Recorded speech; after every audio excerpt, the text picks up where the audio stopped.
And welcome everyone to tonight's $150,000 Hermès Meter 50 CSI 4-Star Classic Series Final. I am joined here with Carly Anthony. Carly, thank you so much for joining us for tonight. We're going to go over this course. We're going to go over the horses in this class. What are your thoughts on tonight, though? This being now a meter 50 versus a 4-star Grand Prix, which we are going to see on Sunday. But first, we want to give a huge shout out to our supporting sponsors, Hermès. Since 1837, Hermès has remained faithful to its artisan model and its humanist values.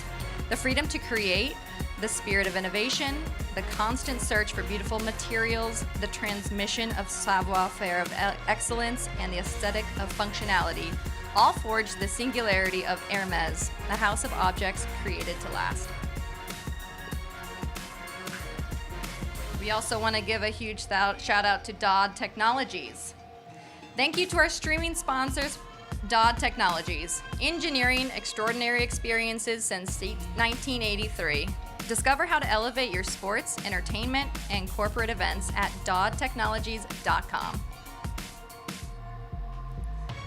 As always, our live stream is supported by the USEF, supporting sponsor of our live stream in part with support from the U.S. Equestrian Federation and the USEF Network.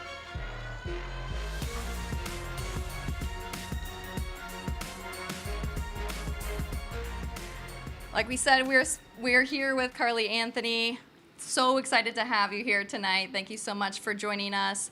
So this is a little bit different, like I touched base. Tonight we're going to see a meter 50 finale. Can you tell us what we're going to see tonight and if there was a culmination of this points-wise?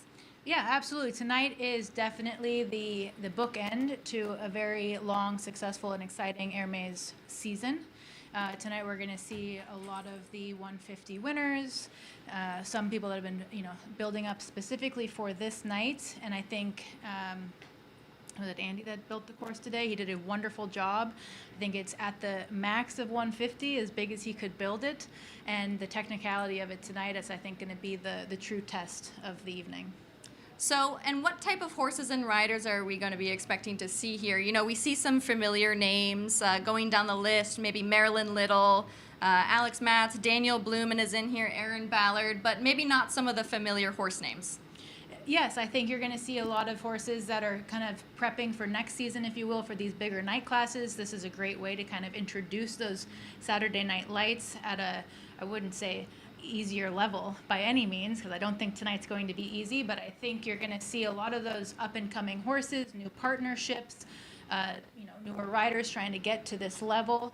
You're going to see a lot of new and exciting things tonight that you wouldn't otherwise see, all within a more pressurized class that is going to be this final.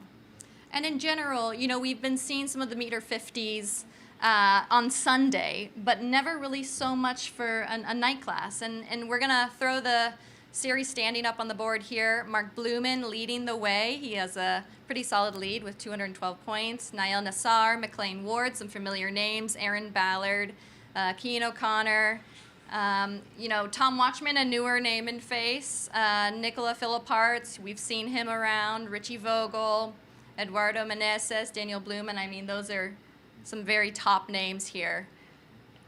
Yeah, Marky and Niall are both in this tonight, vying for the top place on the board, if you will. My husband said, "Oh, I want to see your name on that board. What is that board?" And I will say, the board is tonight. It's the 150 Hermès final, and so I think Marky's obviously off to a good start in winning that, but it'll be interesting. You also have a lot of people from the West Coast out this week in preparation for next week's Rolex Grand Prix, or Miami the following week. So a lot of new faces, a lot of new pairings stepping up. It's going to be a very exciting evening.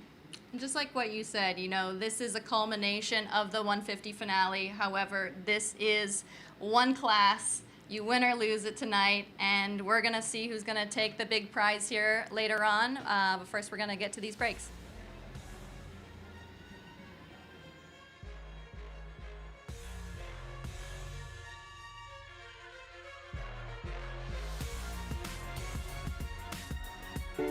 Bainbridge is a fully integrated multifamily real estate company that has developed and acquired 43,700 homes, representing $8.5 billion in transactions. With more than 500 associates nationwide, we oversee development, construction, acquisitions, dispositions, asset, and third-party management. Based in Wellington, Florida, Bainbridge continues to grow its national footprint. Learn more at bainbridgecompanies.com.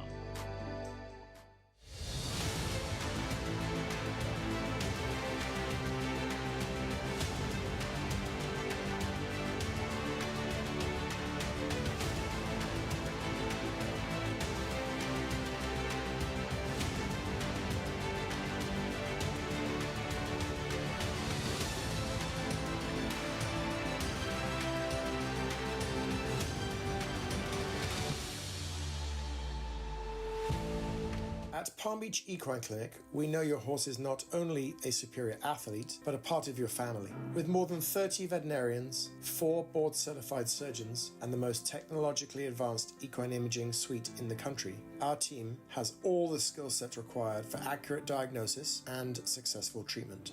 Palm Beach Equine Clinic is committed to providing exceptional service and care for both patients and owners. Visit equineclinic.com today to make us a part of your team.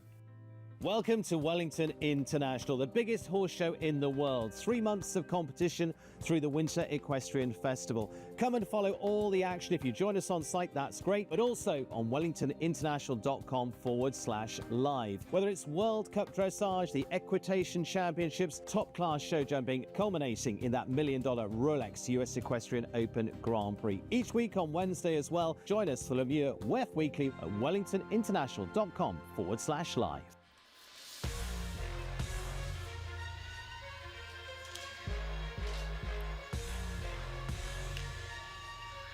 All right, welcome everyone to tonight's $150,000 Hermès CSI 4-star meter 50 series final. We're going to take a look at the course currently. Carly, will you take us through the course? Absolutely, I'd be happy to. So, to get started, we're going to be up against the railing here to number 1, a nice tall vertical.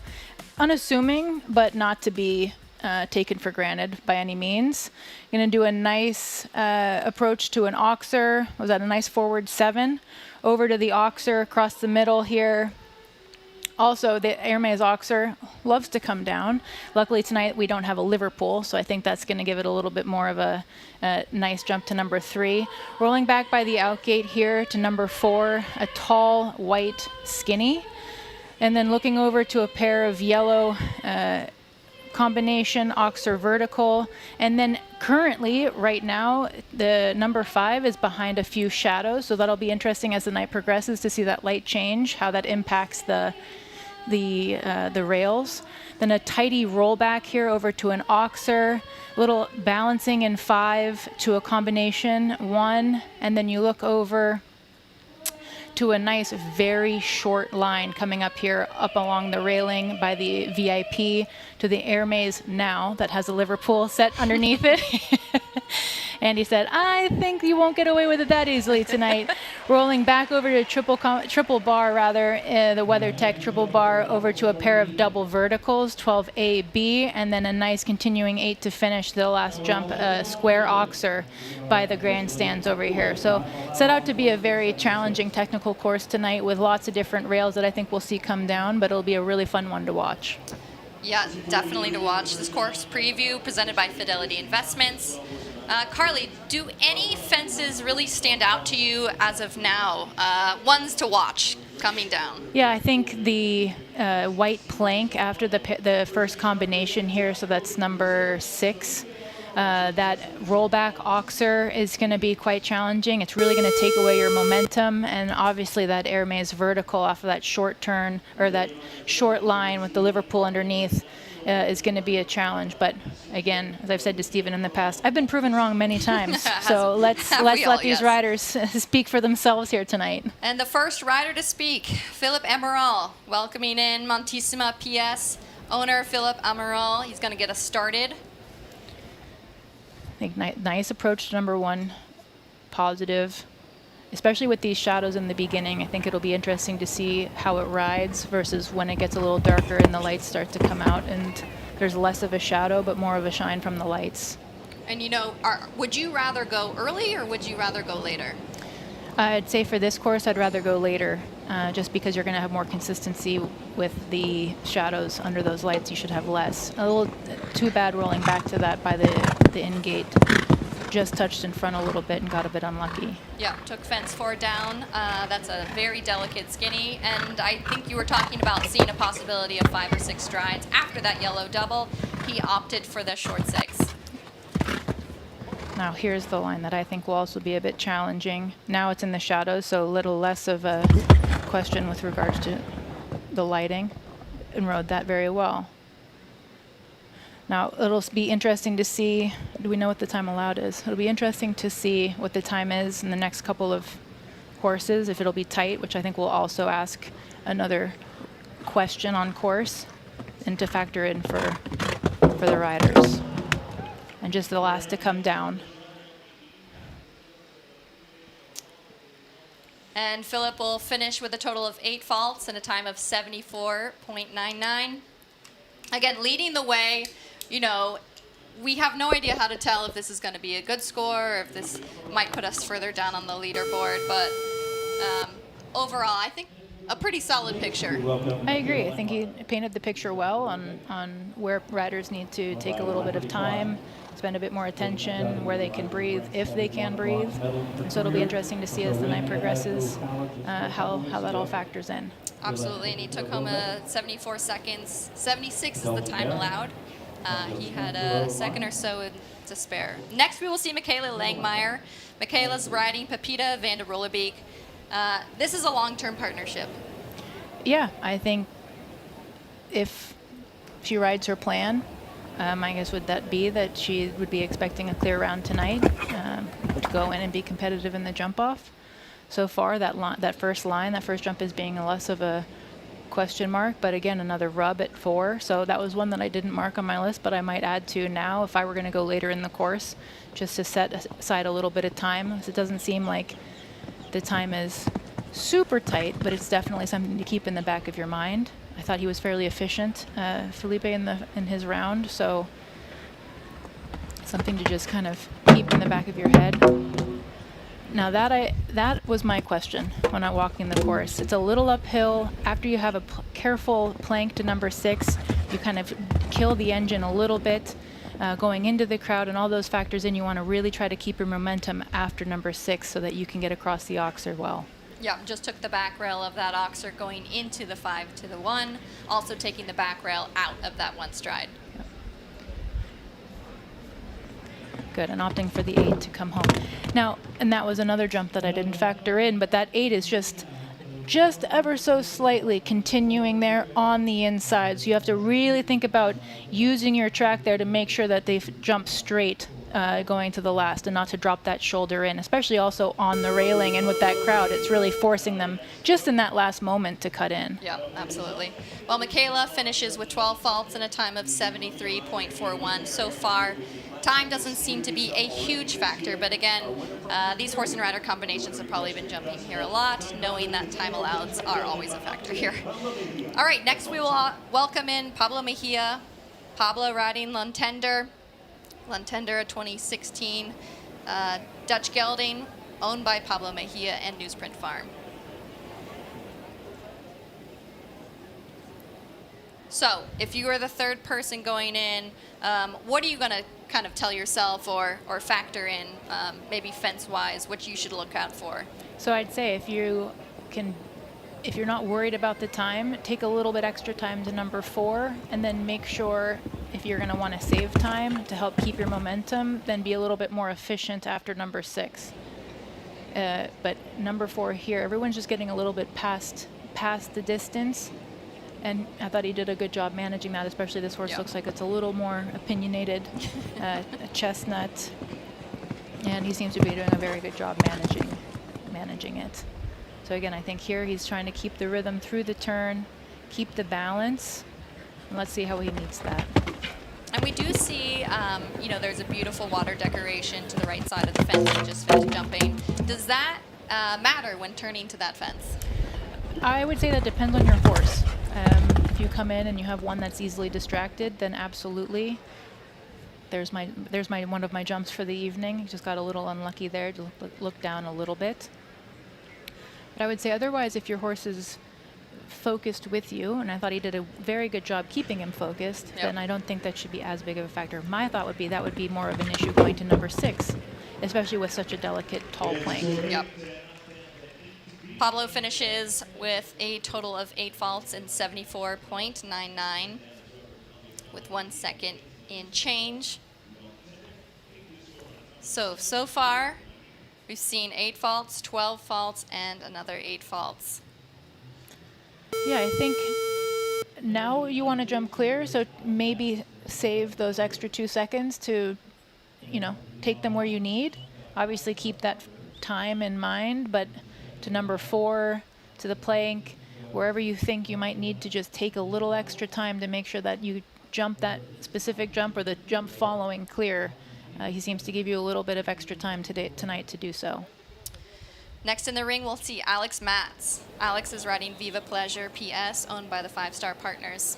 I'd say he's winning the class in face markings for tonight. What a cool marking. Oh, my gosh.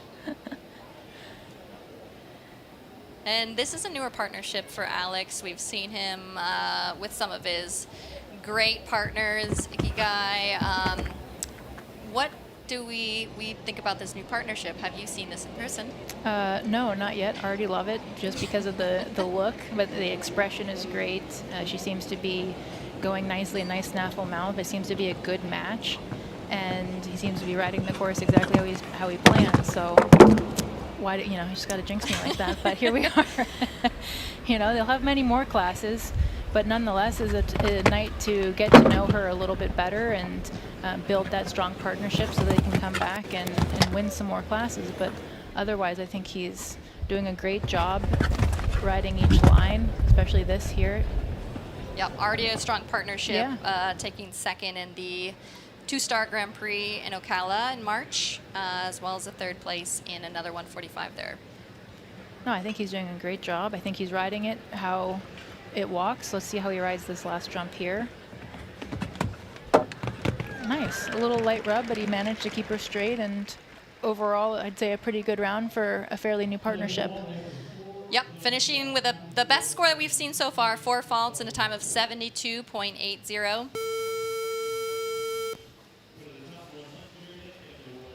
Next in the ring, we'll see Marilyn Little. Marilyn riding Narado. Narado is owned by 10 Carat LLC. This is another young horse that we'll see in this class. Yeah, Marilyn has a great string at the moment. She seems to be peaking at the right time. Absolutely, yep. Beautiful double clear in the Nations Cup the other week. She's hitting her stride, and she has a great string of horses. So I think tonight's a good night. If she's in the jump off, she's incredibly tough to beat. She's very fast, very competitive. So we'll see what she can do tonight, and hopefully we see her in the jump off. And this is already just an 8-year-old horse. So, an 8-year-old jumping 1.50 m under the lights is impressive enough. But with that, we've already seen her. She, with this horse, won a class, the 1.50 m week 9 during the 5-Star event, as well as taking 3rd place that same week in the 145. She also won the 2-Star Grand Prix during WEF 7. So she's already had some very top placings with this horse, and just at 8 years old. Yeah, I'm pretty say that's some good quality you got there. That was already a fairly long list you have just within this season. So and it's a new mount for her. So. Yeah, so I'd say she's doing well. I think she's getting to learn this horse, and clear or not clear, I think that's another round to build a partnership. But I'd say so far she's riding it well. A few touches here or there, but if they stay up, a clear's a clear round, and so far so good. So let's see if we can finish the rest of the course on 0. And she just seems to be building a really strong string behind her. A young string, but a very, as we just saw, very impressive string with just an 8 years old, jumping our first clear, time of 73.52. Yeah, pretty impressive for only 8 years old under the lights, and not even fully under the lights. I'd say this is the spookier version of under the Yep. lights. So it'll be interesting to see when he comes back how he handles a full night, a night jump off, if you will. But I Light thought, rub there, but she got lucky. yeah, sometimes that's all you need is a little luck. Absolutely. All right, we'll continue with that. Next in the ring is Isabel Cox. Isabel riding Mimosa van der Rollebeek, owned by the Rafferty Farm. So Mimosa, a familiar name that we've seen with a previous rider. Previously seen under Michaela Langmeyer, had some great results there. Bit of a newer mount for her. Yeah, but she's been doing this level for a minute now, putting in some consistent rounds and now getting to know this horse. So this will be another great, I would say, what we said in the pre-show, it'll be a really fun and exciting night for newer combinations, younger horses, people trying to get newer riders trying to get under the lights, and a lot of fun things to watch and see. And I thought she did a good job there, taking her time, really making sure she jumped that tall, skinny, white vertical clear. This is a relatively very new mount for her, so just to be going straight into the lights, having a really great, successful circuit, getting to know him already. We're at F11. Yeah, and he looks like he has a huge stride, so just trusting that, but managing it as well, like this patient 5, that was too bad. I thought that's where they just didn't come together and collect just enough to get that done, but I thought she rode that well. So it's just building that partnership and learning how much you need to ask, or how little, and asking all those questions. And nights like this are perfect for building that relationship. Otherwise, I think she's managing it quite well and riding fantastic. Absolutely, and this looks like a really solid partnership. I think I just jinxed that one as well. It's okay. We'll blame you for that one. However, that last jump was not on that last jump. By the end of the ring and here by the in-gate are ones that I not overlooked, Did not but count for that. But those are on the bottom of my list that I should have moved up to the top. So, well, taking a great round, but finishing with a score of 12 for time, 79.91. This is the first time we've seen some time faults for tonight. So just maybe monitoring that time allowed. It's maybe not as generous as the first couple made it seem. Yeah, well, I think it shows like taking your time back to that vertical is definitely worth it, but then you've got to know you've got to make up for it somewhere else. Absolutely. Factoring that in. So speaking of speed demons and no time faults, here we go. In is Stella Wasserman with Mila. Mila's owned by Stellar Wasserman. Another horse that we've seen under a rider previous who's in the rest of this class. This was a previous mount of Kent Farrington's and a newer mount now of Stella's. Yeah, it looks like the shadows just kind of got her there in the number 2. It looks like it just got a little flat, looked a little low, and just didn't come up quite quick enough to get that front rail. So just a little unlucky to number 2. Now having out of B of the combination down as well. I think this is now also starting to factor in. You see that is a bit darker than the A of the combination, that those shadows are starting to change. So I think that'll also become a factor in tonight's class and who's able to jump clear. Just taking that top pull of that double. Let's see if she can keep her a little settled. Thought she managed that well, kept the balance up. I don't think time will be a factor for her tonight. Mare's quite naturally quick. See if she can balance here for the pair of double verticals, and then let's see if she can master the last jump tonight. Oh, lucky rub, but she got it done. Lucky rub. Stella finishing with a score of 12 faults and a time of 75.15. A bit unfortunate in some areas, I think. Yeah, that's where just the slightest bit long. It's hard for us to see from our angle. Just got a little bit long there, and then does look down. And here from this angle you can't see, but from where we're sitting, the sun is shining on A here, and then B is completely in the shade. So especially for yellow jumps that are already hard enough to see, that's becoming quite the question. So hopefully once the sun fully goes down, that'll be less of a question. Our 8th to go is Paul O'Shea. Paul O'Shea riding Manglar LS La Silla, owned by the Manglar partners. Paul, very familiar name in this ring. Yeah, and a 12-year-old. So on paper, you're thinking this is going to be one to see in the jump off. So let's see if he can make it happen tonight. He's also very fast. You can never count any Irishman out of a jump off. So Right. he could possibly be our first. Takes a little bit of time there. See if that works out for him. Does. Nice. And now we go over to our sun and then shadow combination. I'm telling you, we have to wait for that sun to go down, and then I think we might start seeing a little bit more luck headed their way for the 5AB here. Yeah. It's just hard enough. Yellow's hard enough to see, and with the change of light, that's just another level of added difficulty. Absolutely. Paul already had a solid partnership with this horse, taking 4th in the Meter 50 Grand Prix qualifier in Ocala in February, as well as taking a top 3 placing in the 145 in January in Ocala. So already they've seen this type of height, maybe not so much the night classes or perhaps in this ring. Yeah, and you add the technicality of it tonight with all those factors. I think that just adds a little bit more pressure to it. But overall, to finish on 4 tonight with all of those factors, I think was a pretty good result. Absolutely. So Paul finishes on a score of 4 and a time of 75.47. So far we're seeing a few 4-falters. Still have Marilyn Little leading the way with Narado, only an 8-year-old. Age is just a number, she's proving. We could go on about that. All right, next to the ring is Caitlin Connors. Caitlin riding Quinto de Albernay, owned by Juan Pablo Betancourt. You know, we've seen actually a few horses from Juan Pablo already that he's either sold or owned, so just a fun fact. That's a very fun fact. Now I know who I'm going to call the next time I need a horse to jump a night class. So far, so good. It's been, what I think is interesting is you've seen a few of the same jumps coming down, but now it's sprinkling, Yep. you know, a little here and there. I think also with the change in the sun setting.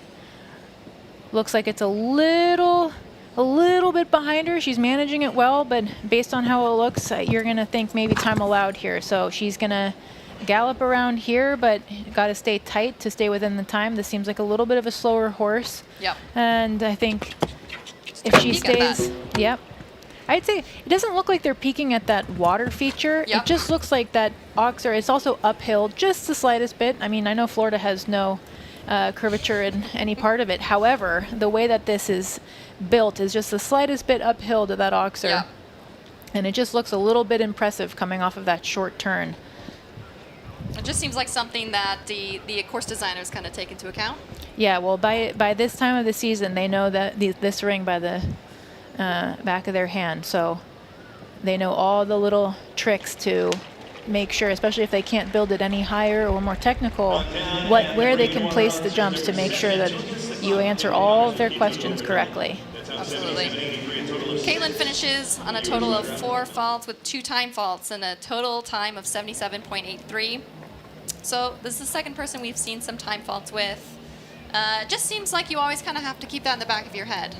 Yeah, I would say it's not the primary factor tonight. However, time is always a factor here in Wellington, especially on those Saturday night classes. So even though you want to jump clear, you also got to make sure you do it within the time allowed and efficiently as possible. Yep.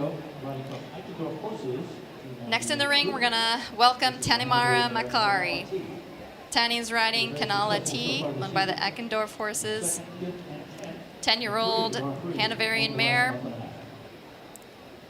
Again, a relatively newer horse. I mean, she's had this for a little over a year, I'd say. Had some nice placings. Took second place in the CSIO Week 8, the meter 45 class, as well as a top 5 in the meter 50 winning round in Ocala. Yeah, this is a very cute horse. Great expression. She has the chestnut also that she jumped the Nations Cup week that I am mildly obsessed with. So she had some great results that week as well. But very cute horse, snaffle mouth, very simple bridle and a beautiful expression. So you love to see it. That's the standard, the classic style that we love to see.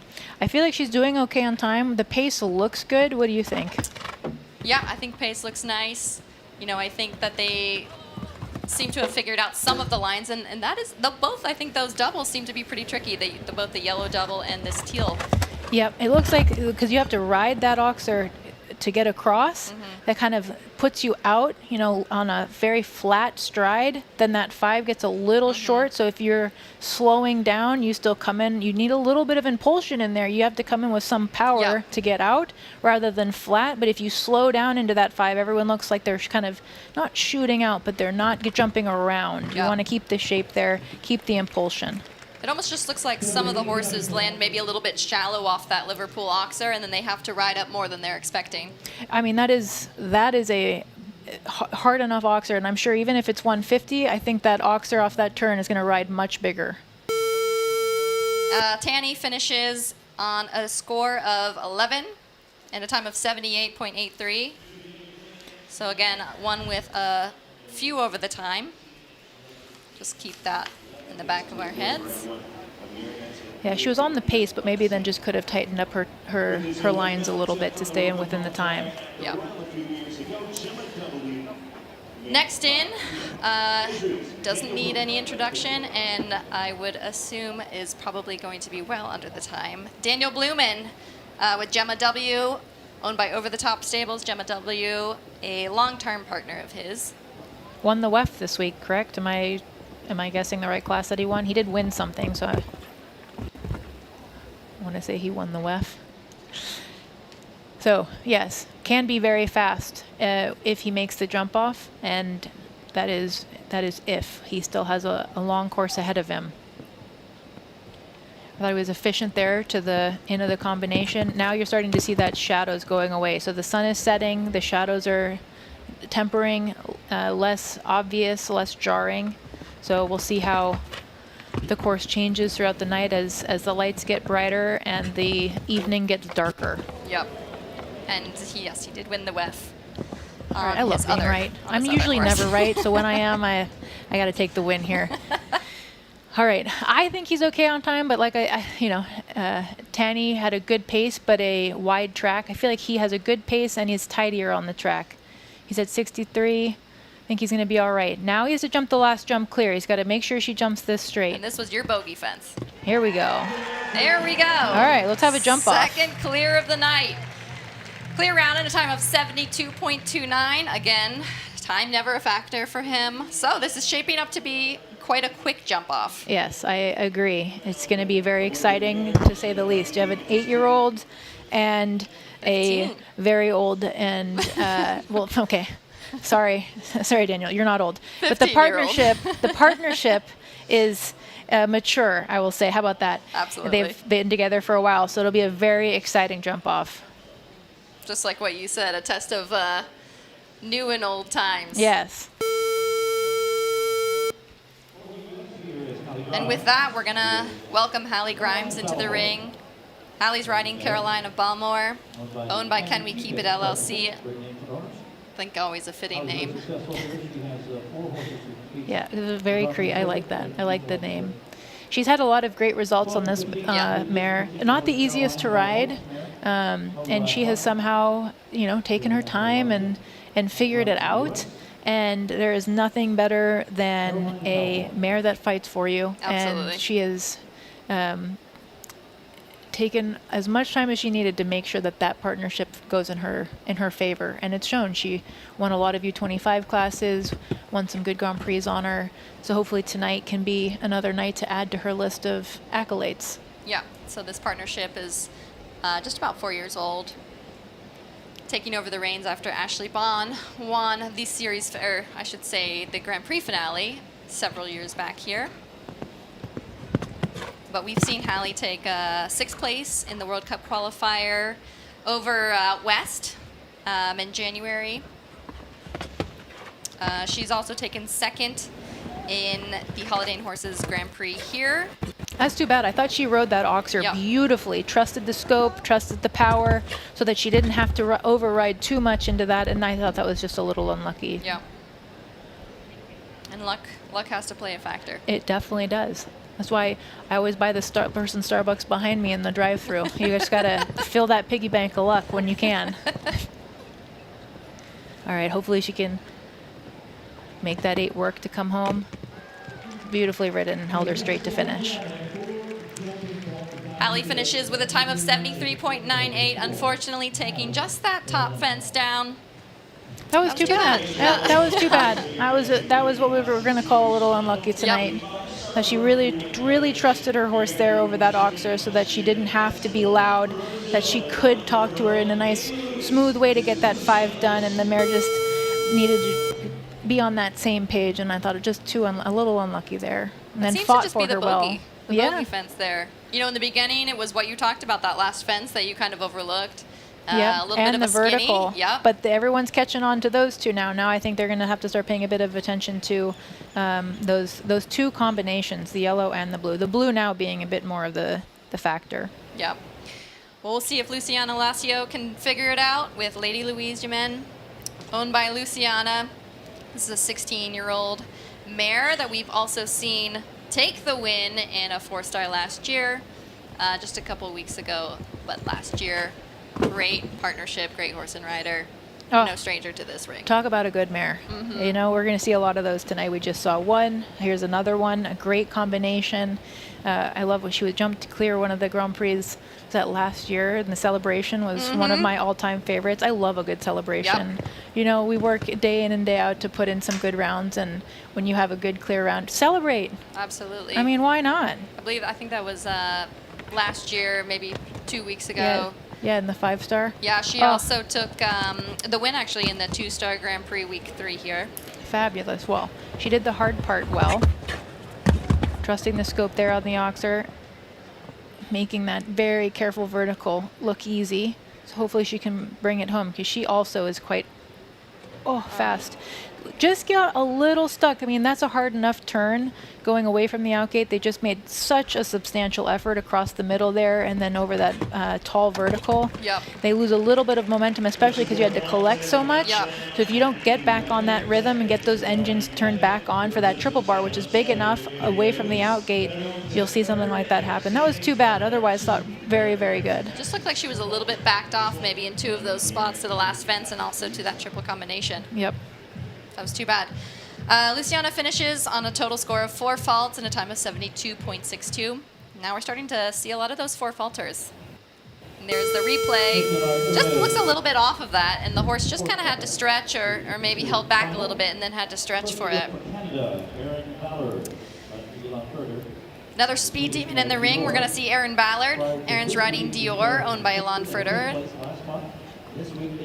This thing has the biggest stride I've ever seen. So what it lacks in speed, it makes up for in leaving the strides out. So it is definitely not one to be overlooked in the jump off. And when Aaron's riding it, exactly, she is one to beat. You know, a 12-year-old mare, old enough to have seen some of these tricks or see some of these exciting fences, I should say. Kind of reads them well. Jumped in Aachen, so it's been an impressive atmospheres. Oh, that yellow combination! I'm telling you, even without the shadows, is starting. It's deceptive. It lures you in. I think they, especially with that white plank in the middle, just gives you enough to look at. I thought beautifully ridden into that, and let's see if that pays off for her here. Yeah, and it seems that Andy has chosen actually to add 3 combinations instead of a double and a triple. Do you think that plays a factor into this? I love 3 doubles. I don't know why. Triples is, it's fine. They're nice to have, but I love just spacing it out. It's like a little gymnastic every now and again, and it tests you where you're at in the course. Unfortunately, we haven't seen that come down yet. Just that was the first. Lightly touched there, a bit unlucky there. So Aaron finishes on a total score of 8 in a time of 74.50. Let's see the replay of that. Beautiful jump over the oxer. That was beautiful.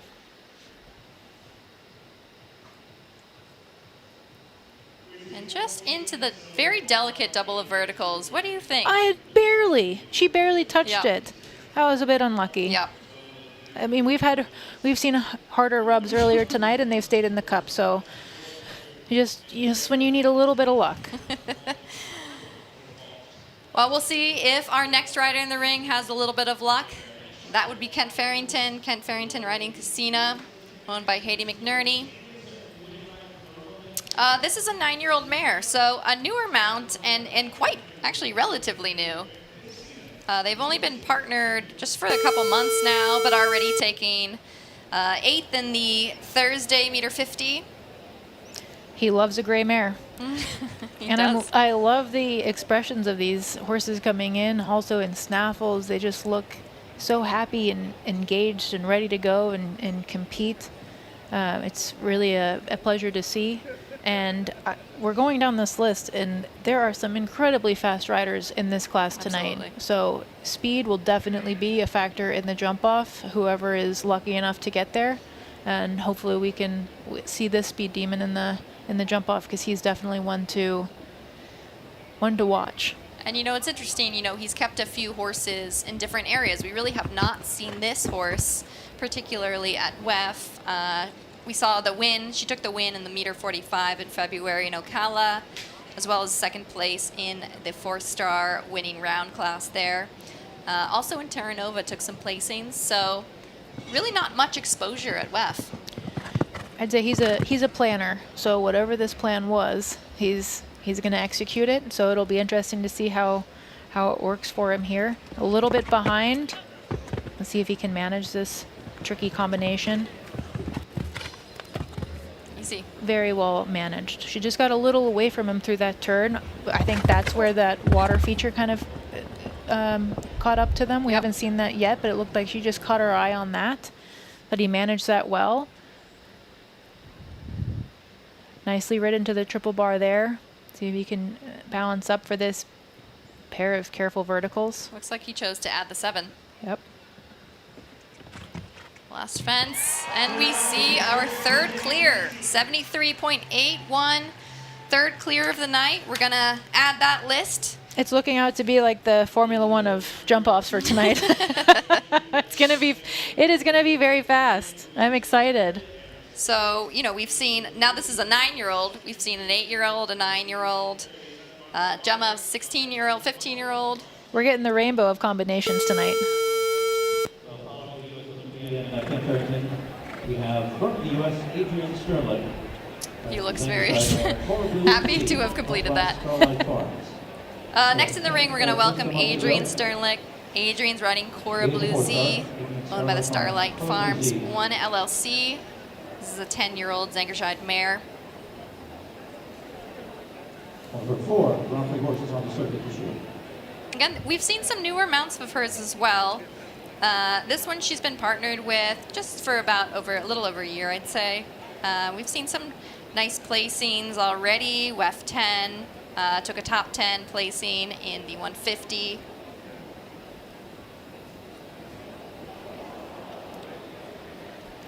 All right, this is Origa Van Het Zweed Patenhod. Our list is outdated. This is We'll file a complaint with management. so this one we've actually seen her with. This is a strong partnership. I'm not sure what just happened there. Just looked like a little miscommunication, but came right back around and gave her a good, confident ride.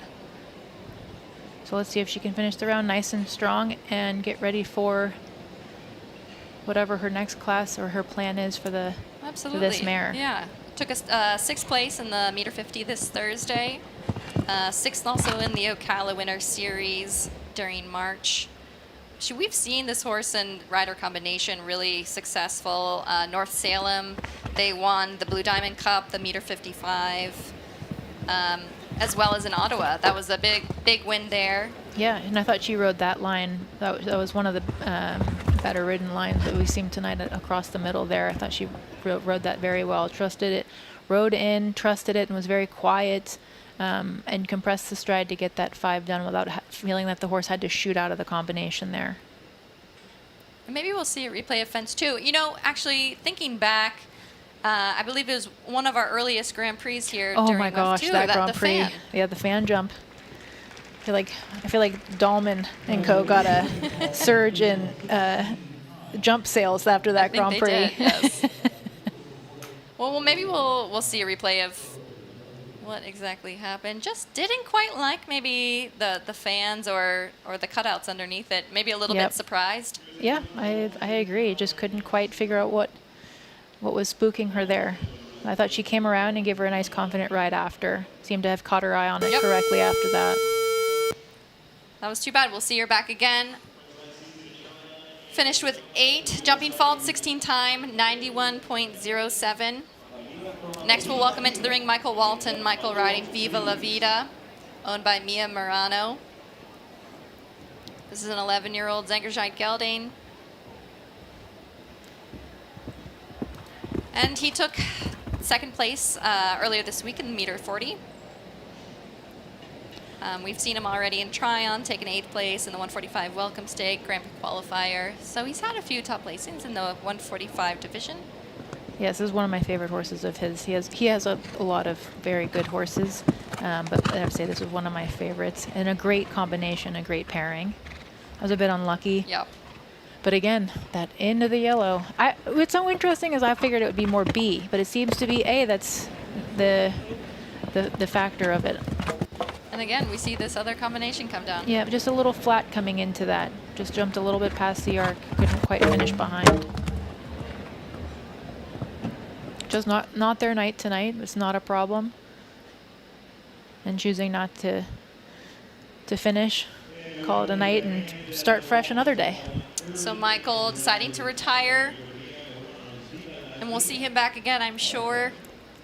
And again, we're kind of seeing the sunlight go down a little bit, the bewitching hour. Some of the shadows are popping out from the standards. Yeah, we're in that awkward transitional phase where it's not, daylight. You're getting a beautiful sunset in the back. Yep. A very nice view, but adding that added element into tonight's class. Well, with that, we welcome in Molly Ashcali. Molly riding Lorona. Lorona is a 10-year-old Dutch mare owned by Lewisburg Farm. Molly, I think, said that this is the second time under the lights for this horse. We saw her previously under the lights in the 4-star. She said she just wants to get a little bit of exposure. She's very high on this horse, but wants to get a little bit of experience and exposure under the lights. And I think this, I think like what you're talking about before, this meter 50 is a nice time to do it before you jump into the 155, 160 divisions. Yeah, I agree with Molly. This is a great horse, a great addition to her string. Even if this is the second time under the lights, look at the expression of the mare is super game, and looks like they're working well together tonight. She was telling me about the 4-star. She was excited. She was happy about how the horse jumped. She said there was a triple combination, and it was kind of going straight into the illuminated billboards that had the green lighting, and it just blended in. And does that make any factor into the jumping? Do you see that as you're jumping through those fences?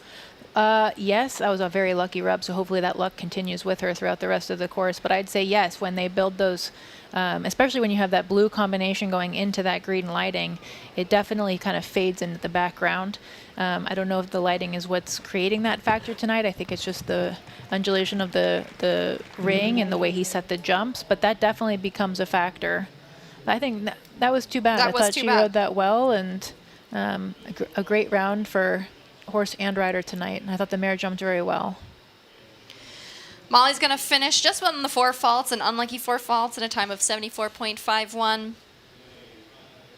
Again, it looks like they've kind of figured out that last oxer, giving it a little bit of respect. That's why I said jumping at the end of tonight's course might be more beneficial. Some nights it doesn't matter, it matters less, but I'd say in the beginning of tonight it definitely plays a factor in it. Absolutely.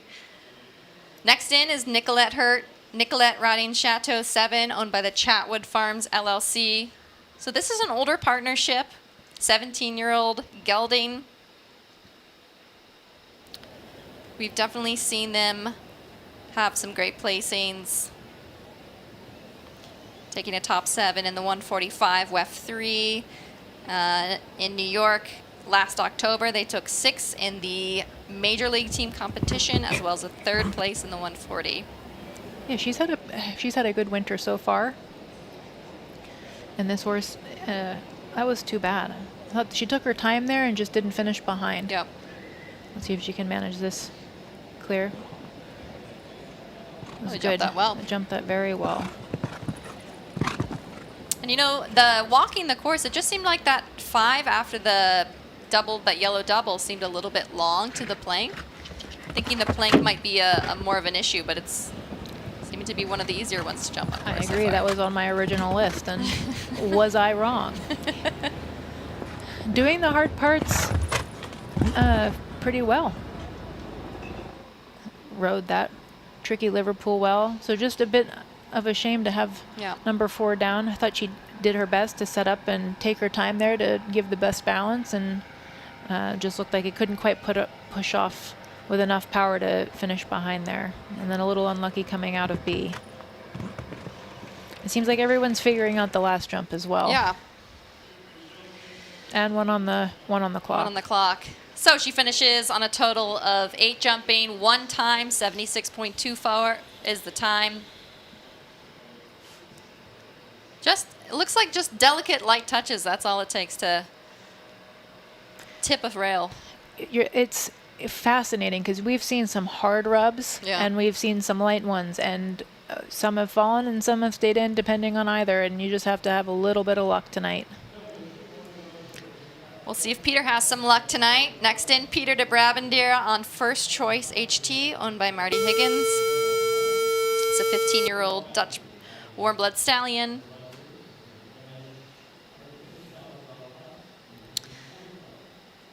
Peter, we've seen partnered over a year with this horse. He's already been here, you know, competing with Marty. Also a little bit in Ocala. Took a 6th place in the 140 in Ocala in January, as well as 9th in the Holiday Inn Horses Grand Prix here in November. Yeah, he's had some good success this season with this horse, putting in the miles and getting to build a little bit of a stronger partnership together. And I'd say, just looking at number 3, I'd say he's off to a good start. Yep. I thought he rode that beautifully. Yep. I'd say that's one of the better turns back to number 4 that we've seen. Let's see if he can do the same here. Well managed. I think that's good. That 5's a little open, but gives him a little bit of space to jump that plank clear. Wide enough turn, but I thought shallow here rolling back to the Liverpool. That's too bad. I think maybe he just needed to change the shape of that turn. Yep. Save a little bit of time on the front so that he could stay out and get straight going back to that Liverpool. It just looked like he got a little uneven on takeoff there.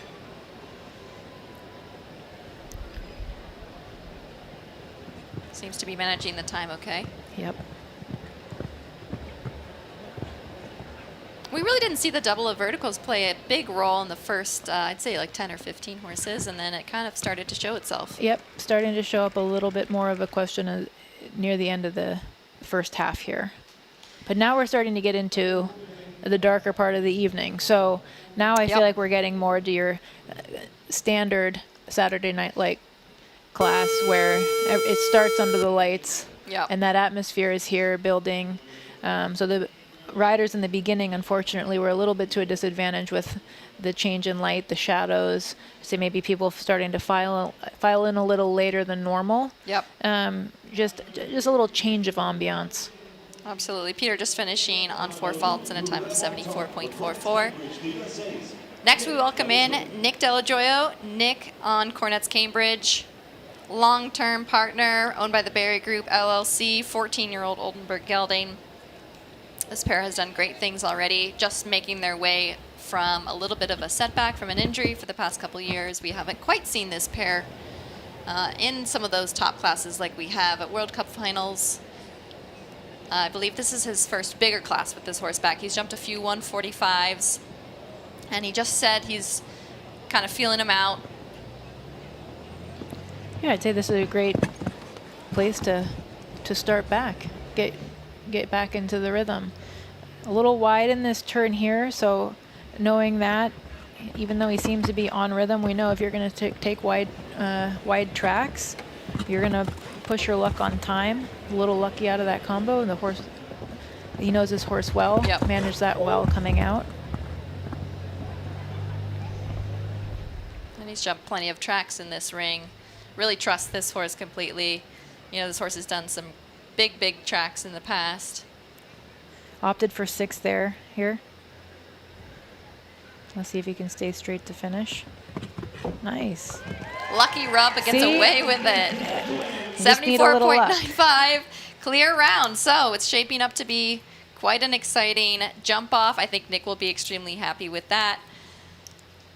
I'd say that's a good way to Nice to have get a back partnership into a Saturday Night Lights. Absolutely. Yeah. Love to see it. Yep. We have one left before the drag break. And we're shaping up already. 1, 2, 3, 4 in the jump off. And we just have Giovanna Rinaldi left to tell us if we're going to take 5 into the drag break. Gia riding Harmony Desjart, owned by McLean Ward. She's not been partnered with this horse for long. I actually believe this is maybe her 3rd week showing this horse. A 9-year-old self-run same mare. Already developed a quick partnership with, she thinks very highly of. Another beautiful mare, great expression, and in a snaffle. So this has been one of my favorite classes to watch so far. You love the mares. I love it. And in just the way that they go with their expression and the style, it's been really fun to watch. Good, managed that. Just looked a little fussy, but took her time. Beautifully ridden. Yep. And a great style over the jump. Oh, that's on me. My bad. She jumped the yellow combination so well, and then just got a little, I don't want to say casual, just it was a little open, and you know, maybe that's where having that newer partnership, that was only ridden it, you know, a short period of time, that's where you just got to know, okay, I got to, you know, close my fingers a little harder here, or soften more, or, you know, things that you learn the more you do these classes. Yep. So even if she's not clear tonight, she's going to learn more about her and her horse and what she needs to do the next time she comes into the ring to jump a clear round. And, you know, the good news is just this horse just seems so brave, really taking her to the fences, which is such a nice thing to have, especially under the lights. I'd rather be pulling than pushing. No, I thought she did a great job. I love the mare. Just needs, you know, you see like they just need to learn each other a little bit more. Yep. Gia finishes with 12 faults on a time of 74.21. Just a little bit. That, you know, to me seemed very unlucky. I agree. Maybe just met that a little too even. Yeah. And then maybe a little bit of fight still in the 4 stride. This mare looks like she has a huge stride, really taking her down the lines. Yep, I agree. All right, well, we're shaping up to have a nice jump off so far. We will run down our list here.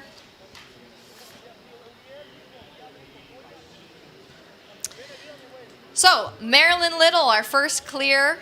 Daniel Blumen following as our second. Kent Farrington is going to be our third clear. And following last but not least in the first round is Nick Delajoyo. Now they're going to be coming back. This is top 12 in the jump off. Best of the best 12 in the first round. Going to go in reverse order from their fault and time, so it pays off to be clear but also fast. So you're going to see that's why currently Daniel Blumen's coming in last. So he was the fastest clear round in the first round so far. We have the second half left to maybe change that current order. So top 12, depending on clear or for faults, do you think we're going to see 12 clear rounds? I think it would be great if we could see 12 clear rounds. I don't know. You know, I hate making these predictions because, like I said, I'm usually always wrong. So, you know, happy to be the fool that guesses wrong. I would love to say yes, but we shall see. There is still half a class left, and you just never know. All right. Well, Carly Anthony making predictions. We will join us right back after this short break. We're going to see the last half after a very short track break.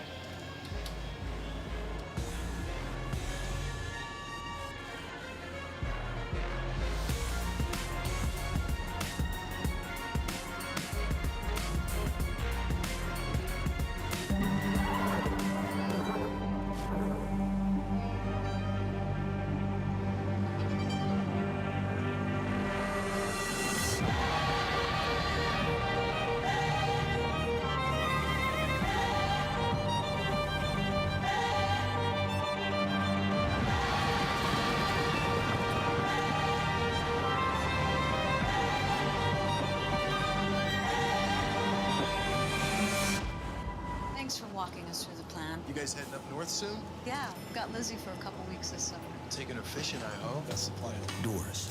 Connect us to what's important. Excited, sweetie? A dedicated Fidelity advisor can help you open those doors. Backed by a team of specialists, your advisor helps you build a personalized, tax-smart investment strategy, identifying opportunities across your entire portfolio. And when life surprises you, your plan can change too. Because doors were meant to be opened. Every stride, every jump, every moment of brilliance begins long before horse and rider enter the ring. It begins beneath them, on footing they can trust. For over 20 years, GGT Footing Textile has built the ground champions are made of, protecting horses, elevating performance, and shaping the sport from the ground up. GGT Footing Textile. Good footing is safe footing. Welcome to Carlswood, the home of Irish Olympic medalist, coach and international horse producer, Cian O'Connor. At Carlswood, we pride ourselves on the belief that success is reward for effort. Set in County Meath, Carlswood is the home of Cian's industry-leading high-performance centre. The Carlswood system is based on a structured approach to daily routine and meticulous planning to help reach our goals. At Carlswood, Cian and the team work together to provide coaching, mentoring, advice on horse purchases and goal setting. We also facilitate students who wish to progress their show jumping skills while they study in universities in Ireland and across Europe. When it comes to developing your horse's fitness, scheduling and planning around competitions, no stone is left unturned. At Carlswood, we are committed to delivering quality, a place where our goal is the fulfilment of your ambition.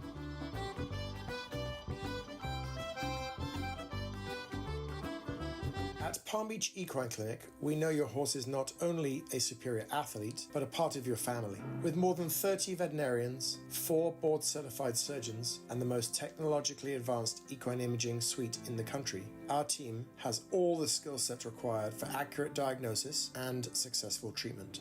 Palm Beach Equine Clinic is committed to providing exceptional service and care for both patients and owners. Visit equineclinic.com today to make us a part of your team. NetJets is more. And with NetJets, you get more. More exceptional service. Heightened safety standards. And anytime access to where you're needed most. Do more and miss less with NetJets. Welcome to Wellington International, the biggest horse show in the world. 3 months of competition through the Winter Equestrian Festival. Come and follow all the action. If you join us on site, that's great, but also on wellingtoninternational.com/live. Whether it's World Cup dressage, the Equitation Championships, top-class show jumping, culminating in that $1 million Rolex US Equestrian Open Grand Prix. Each week on Wednesday as well, join us for Le Mieux WEF Weekly at wellingtoninternational.com/live.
with the $150,000 Hermès CSI 4-star meter 50 series final. Back joining with me is Carly Anthony. Carly, always a pleasure. Carly, we want to kind of go over some of these problem areas, these problem fences that we're seeing. We're going to do some replays. We just saw that Liverpool Oxer caused a little bit of an issue, as well as now your favorite double here, this teal. Yeah, and tricky enough, the verticals coming down, the front rail of that combination coming down, as well as you just saw the back rail. So all top rails coming down for different reasons. So that line being probably one of the bigger questions on course this evening. That plank now becoming a little bit of a factor near the end of that first half. And that yellow 5AB also a question mark. So we were talking about that line, this Oxer here, 5 strides to the double, and why that's riding to be why that's a challenge. And for me, what I'm seeing is after that plank, you got to really think about the time allowed. I know it's not that much of a factor. However, he's giving you enough time there to just forget what you're doing and lose track of time and lose the engine, and your horse kind of doesn't know where they're going on that tight rollback turn. So you got to keep the energy, you've got to keep the impulsion, trust the scope there, keep the focus, ride the Oxer, and then land and put them back together for that 5. So let's see how that second half manages that line across the middle. Yeah, and just like what you brought up, now we are fully under the lights. It is very dark out. So we'll see if that plays a factor with any of the fences. That Liverpool Oxer posed some issues, maybe not as much as I would have originally thought. But now that the lights are shining pretty severely down into the water tray there, you just see that Luis Larrazabal is taking a peek there at that Liverpool. And he will bring in the first and in the second half back with Ribéry. Ribéry owned by Sabrina Lefebvre. It's a 9-year-old Belgian Warblood mare. Yeah, you see him showing all these elements as a 9-year-old. You think maybe, okay, it's a little green, wants to give the horse as much attention to the things that he thinks might be a question on course, to give as much opportunity to jump clear tonight. So let's see if that rollback turn after 6, if that horse locks into that Oxer or still wants to take a look at that water element. Absolutely, and already this partnership took a top 10 placing during WEF 10 in the 150 Classic, and as well as the Grand Prix in Terranova, taking 7th place there in February. Off he goes down the 7 strides. So far we've only seen really one horse take a look at that fan fence that we talked about, maybe WEF 2. Yeah, and for whatever that reason might have been, it also could have been the lights on the side of the fence. There was just so many factors into jump number 2 that could have caught that horse off guard. And so we might see it again, we might not. It'll be interesting. But Louise managing 5A and B well, as well as the plank, keeping the time in mind here on that turn, keeping the rhythm. Let's see if he can master this difficult line across the middle here, using his voice masterfully, and it worked out. Beautiful. Beautifully ridden. We see he opted for the 6 to that plank. We just saw Gia kind of have too easy of a 5 there, so I think we'll see some other options of 6s there as well. Yeah, some change-ups to ride what's going to suit your horse best. Using his voice again. Ooh. He chooses the 7. I think we saw Kent do the 7 as well there to the double of verticals. Okay, setting the pace here for our second half. All right, Luis is going to take another clear round, 73.61. He joins the clear list, but again, taking back just the top 12. Well, with that first one going clear, it's definitely setting the expectation that we should see 12 clear, but in this sport, you just never know. Absolutely, that was a beautiful round there, jumping through that double. At this point, they probably have all seen where some of those problem areas are. And we're gonna welcome Mario Delorier. Mario riding Inside of My Heart, owned by Aram Apagwomen LLC, a 10-year-old Holsteiner mare. Yes, another gray mare tonight, and this one with a bit more expressive, shall you say. So far in the season, here in Florida 2026, Canada. And you know, the first fence has actually not really posed much of an issue. Yeah, well, you know, here I am wrong again. So new and exciting things coming my way. But yeah, that's number one seeming to be a little bit more inviting.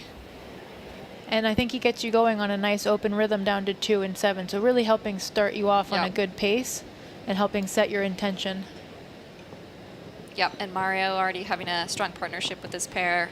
Last week in the WEF Challenge Cup, taking 3rd place, as well as a 4th place in the 140 during WEF 2. I thought managed that plank well. Here comes one of our problem fences. Just took a little peek there. Yeah. Just a little peek, and that's all you need, especially for that jump. It rides big enough, and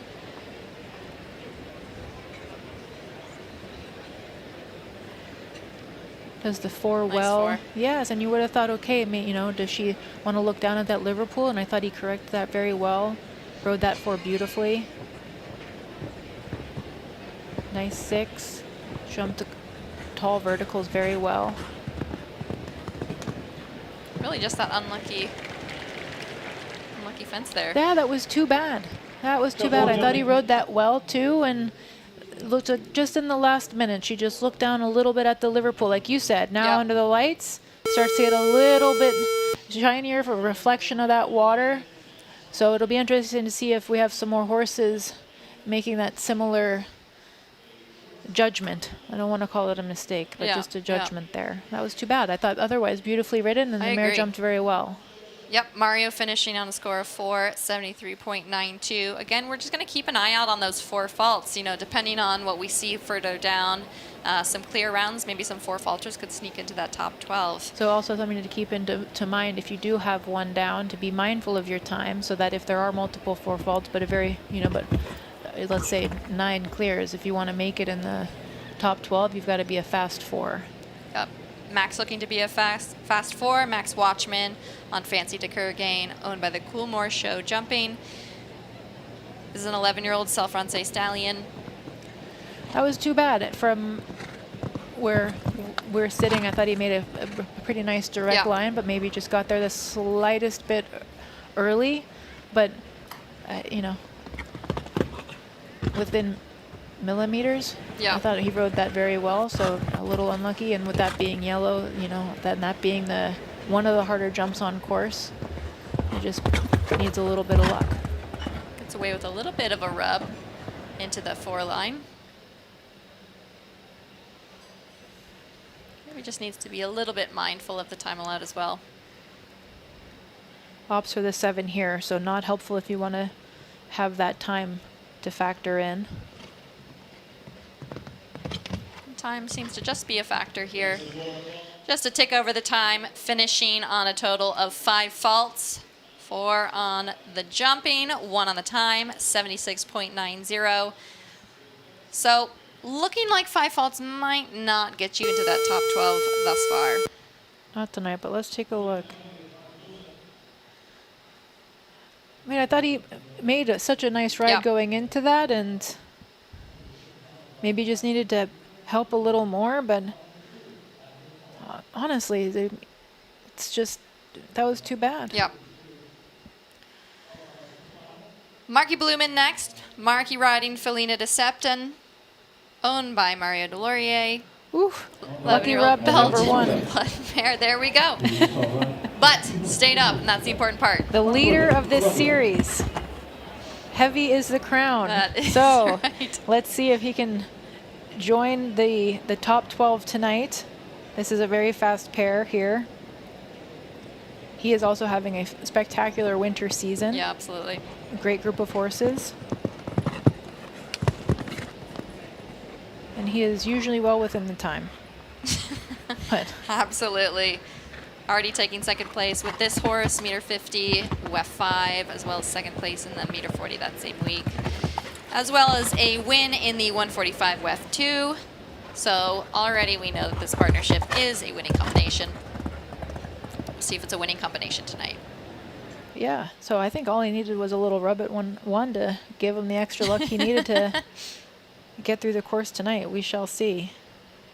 Off for the 7 there in the tall verticals. I wonder if we'll be seeing more of the 7.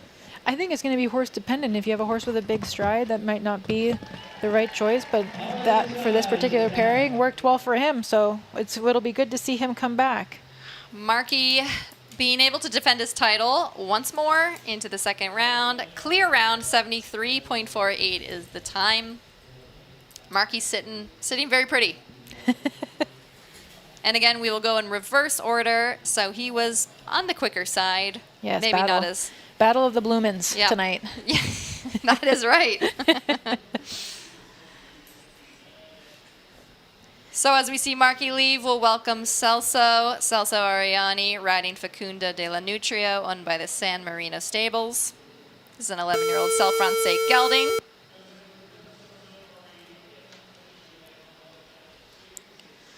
It's also a quick rider as well, as we will leave one and welcome in another. All right. Well, you asked me earlier if you thought there would be 12 clear. What do you think, Allie? Oh, that's for you to decide. Oh, you can't put all the pressure on me. You gotta. What are we at now? 6. We're up 6. So we're halfway there. I'm gonna go with 11. 11. All right. And now this is the second horse we've seen now in the second half, rub number 1. So I might not have been too far off. Looking like a strong ride to that fence number 2, really smoothing out to fence 3. I feel like everyone's starting to get that ride sorted here to this tall, skinny vertical, giving him just a little extra time to finish that jump. Committed, but got that done. Yep. And also trusting the horse. The gelding goes a little bit of his own way, and I think he knows this horse well enough that in those moments where he needs to trust the horse, give support or give a little bit more here in the hand, like there, he trusts it, absolutely. And it works out for him.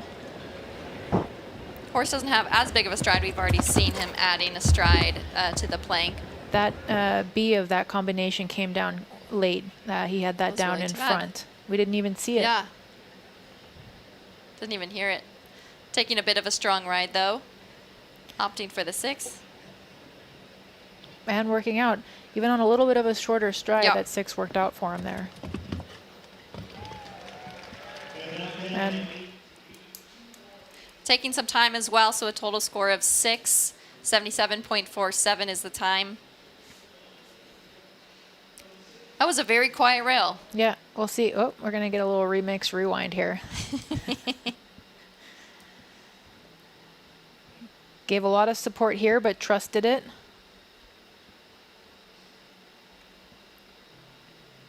And nice and tall through those pair of verticals.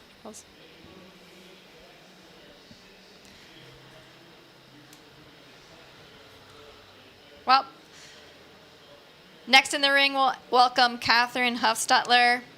Catherine's riding Independence TN, owned by Catherine. This is a 13-year-old Dutch gelding. This pair, we've already seen some success. Top 12 in the desert circuit in the 145 speed in February, as well as taking 4th place in the 2-star Grand Prix there as well in January. Yeah, so now we're going to start to see some West Coasters coming over as the thermal circuit finishes up, and getting ready also for next week, the Rolex Grand Prix. We'll see them, and also Miami after that. There's a lot of big events coming up, especially the culmination, the major Grand Prix, $1 million Rolex Grand Prix next week. Don't be missing that. Absolutely not. That is going to be a very fun class to watch.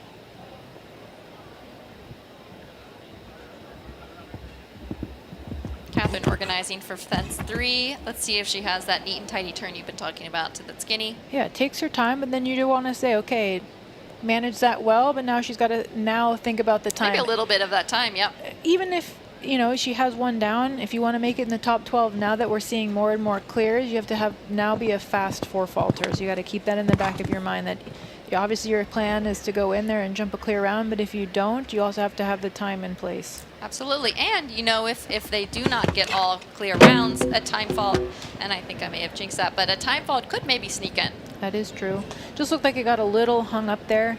around the corner. Just a lot to look at. You ride into that turn there. There's the Jumbotron, and then turning back to a fairly square oxer with that Liverpool is just a little jarring, and it just looks like that horse was a little stood off from that oxer there. Yep, maybe not as familiar with this ring as well. Yep. And then having the Hermès vertical Liverpool as well. Really steadying to the double of verticals on our way to the last fence. Up and over, clears that, but takes a little bit of time. Total of 10 with a time of 77.34. Yeah, and I feel like the Liverpools now under the lights are going to be a little bit more bright. Yep. Yep, maybe take a second look at that. Next in the ring, we're going to welcome Blythe Caroli. Blythe is on Flower Z, owned by the Vento Farm LLC. This is a 13-year-old Zengerjide mare. Also a relatively newer ride for her.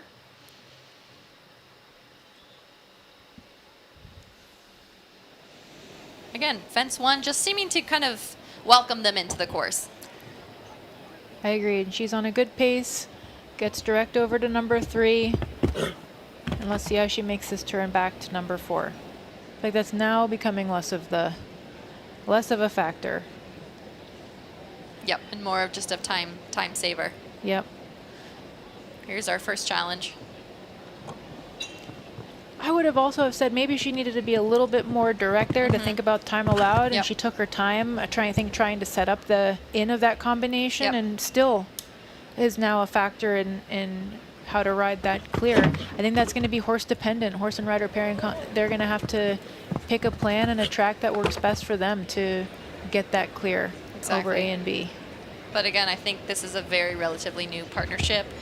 I'm not even sure if they've had a class of the lights yet, so maybe this could get just getting to know each other. Absolutely, and take away a lot of things and learn what they need to do for the next time to jump clear. Beautifully jumped through that double of verticals. Just maybe a tick over the time. Taking that last fence as well. Finishing on a total score of 9 faults and a time of 76.96. I thought she rode that nicely coming in. Just looked like she barely touched that. Yep. Very unlucky. And here we see that last fence that you... just cutting in a little bit. Just have to hold them straight. And then all the lights coming off of that fence, the fencing, and the crowd. Yep. So on a new horse, if you don't know if they'll stay straight for that or not, that's just something now that she knows for next time. Absolutely. Next to go, we welcome Sam Walker. Sam riding Caruso PJ, owned by Holman Imports LLC. This is the 10-year-old Hanoverian gelding. Yeah, he's had some good results with this. He won a Grand Prix in Michigan last summer. I think this is also a relatively new experience for him under the lights. I don't know if he's done too many. So this will be a great learning experience for them, building that bond so that the next time they go in, they also know what to expect and put the miles in. And that's the first time we've seen actually fence 3 come down. Taking fence 3 in the back pole of fence 5A. I think that may be the first time we've seen that as well. Just having a little bit of issue again at that Liverpool Oxer, like we touched base on. I think it's just that water tray underneath just gets their eye looking down. Yeah, and maybe even now too under the lights that water feature in the middle is starting to play a little bit of a factor as well. Especially for horses that haven't done those night classes or haven't been in the ring here too often. Yeah. It's just starting to catch those greener horses a little bit more off guard. And Sam deciding just to call it a night. Gonna try another day. And we welcome in Nael Nassar. Number 2 on the series final list. So here we go. Absolutely. So another contender against Marky Blumen. Nael riding Igor van de Whitmore, owned by the Evergate Stables, LLC. Again, another very strong and long-term partnership. Yeah, and a very fast rider. So I think if he's clear, you would expect him to also have fast first round, so that could put him at the bottom of the rounds to return in the second round. Absolutely. We've seen those young horses now. An 18-year-old just goes to show the level of management and partnership that they have together. Absolutely. Oh, solid. These Maybe that will be the good luck that Marky had. I'm hoping. Let's see if that's the case. But these rubs are killing me to number one. It's like, okay, maybe that's what they need to absolutely get the rest of the course done. He's definitely got the speed for it. Let's see if he can approach this calm, to jump cool, in and clear. collected. Ups for the 5. Beautiful. But he managed that into the combination well. It just looked like it was getting a little sideways. Yep. He didn't panic. That's where the relationship Yes. and that bond of the partnership comes into play. Just trust. Yep. And it looked like he almost added a little bit of a trot step into the 5. Whatever it takes. Yeah. You know? Whatever it takes. He managed the difficult line across the middle very well. And he just stays so calm and cool on top. You know, you barely see Niall move at all, even though the horse is a little bit sometimes looking frantic underneath him. And a lot of horses really like that. He really gives a very calming energy to hot horses, which he likes hot horses. Yep. And that's what also makes him incredibly fast in the jump off, which we will add him to the list to see later. Adding, our list is growing stronger as the standing second in the finale standings is now added to the list. This was a beautifully ridden showdown.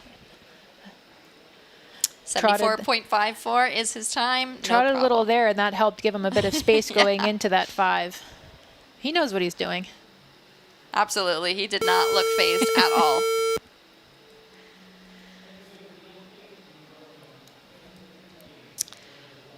Welcoming Jessica Springsteen next into the ring. Jessie riding Rockstar Van Staal Petit Brack, owned by the Stonehill Farm. This is a newer mount and a 9-year-old Belgian Warmblood gelding. And again, you know, we see these newer partnerships kind of testing, I guess, under the lights, if you will, what they'll have for summer. And, you know, we've seen some of this previous riders, Olivier Philipparts, Anthony Philipparts, some of the Philipparts. Jessie taking the ride a little bit later, fall of 2025. She's had some good results on this one, and her string of horses at the moment are going beautifully. She spent a little bit of time this winter up in Ocala as well and had some great results there. Yep, and she took second in the meter 45 speed in Tryon this October. Oh, that was beautifully ridden, and the horse jumped spectacular. That's how you'd want your horse to jump into that combination, especially the way that it's been so difficult tonight. Handled that very well. Oof, lucky. That was very well and very good, like very committed over that oxer, huh? Wow, she committed to that. That was great. Really balancing that 4-stride there. She is fighting for that clear. She's getting it done tonight.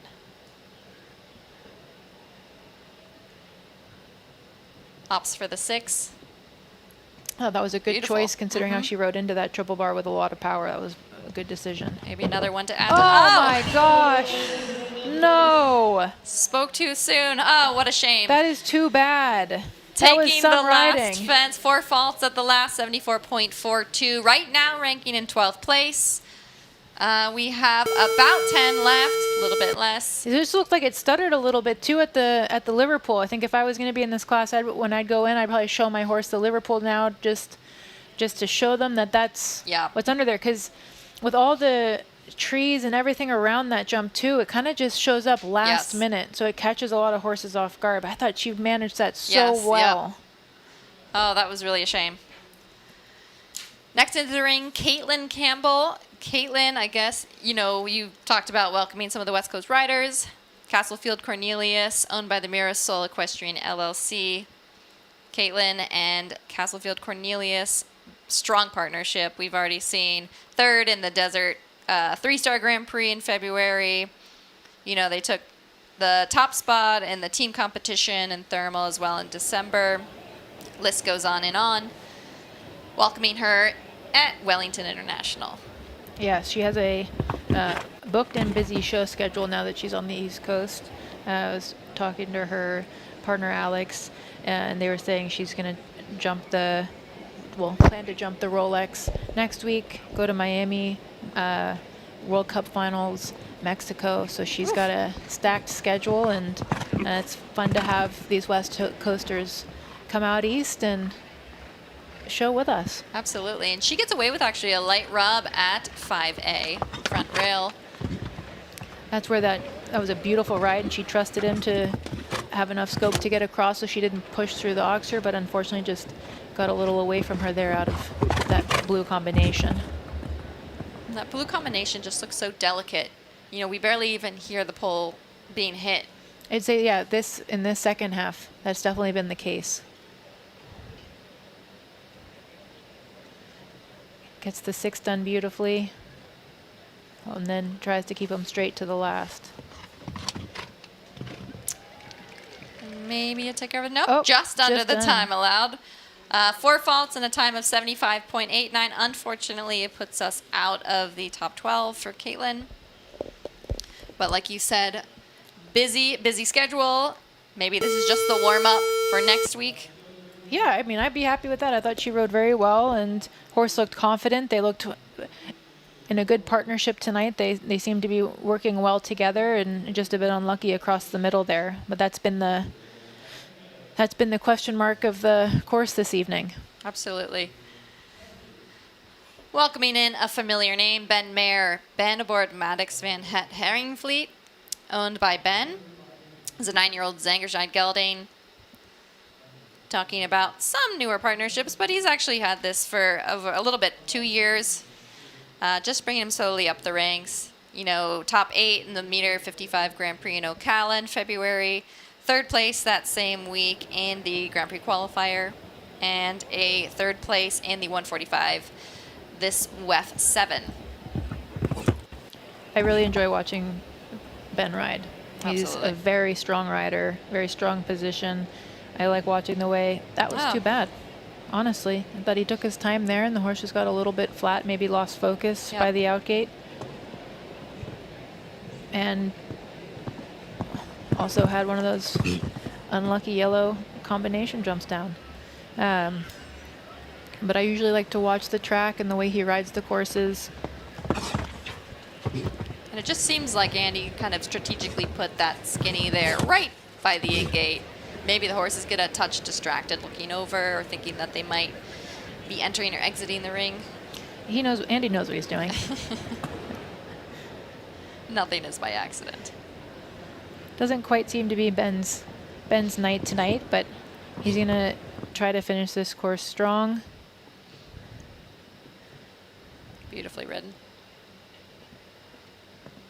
And just giving the horse some confidence, getting them under the lights. A relatively young horse, so strengthening his string 1 night class at a time. Finishing on a score of 12, a time of 75.87. There we see the first fence come down. And our favorite, double. Not so favorite tonight. Definitely not so favorite. I'd say that would be what everyone's going to go home and practice after tonight. Maybe second least favorite after that teal double. I think I would not want to jump that.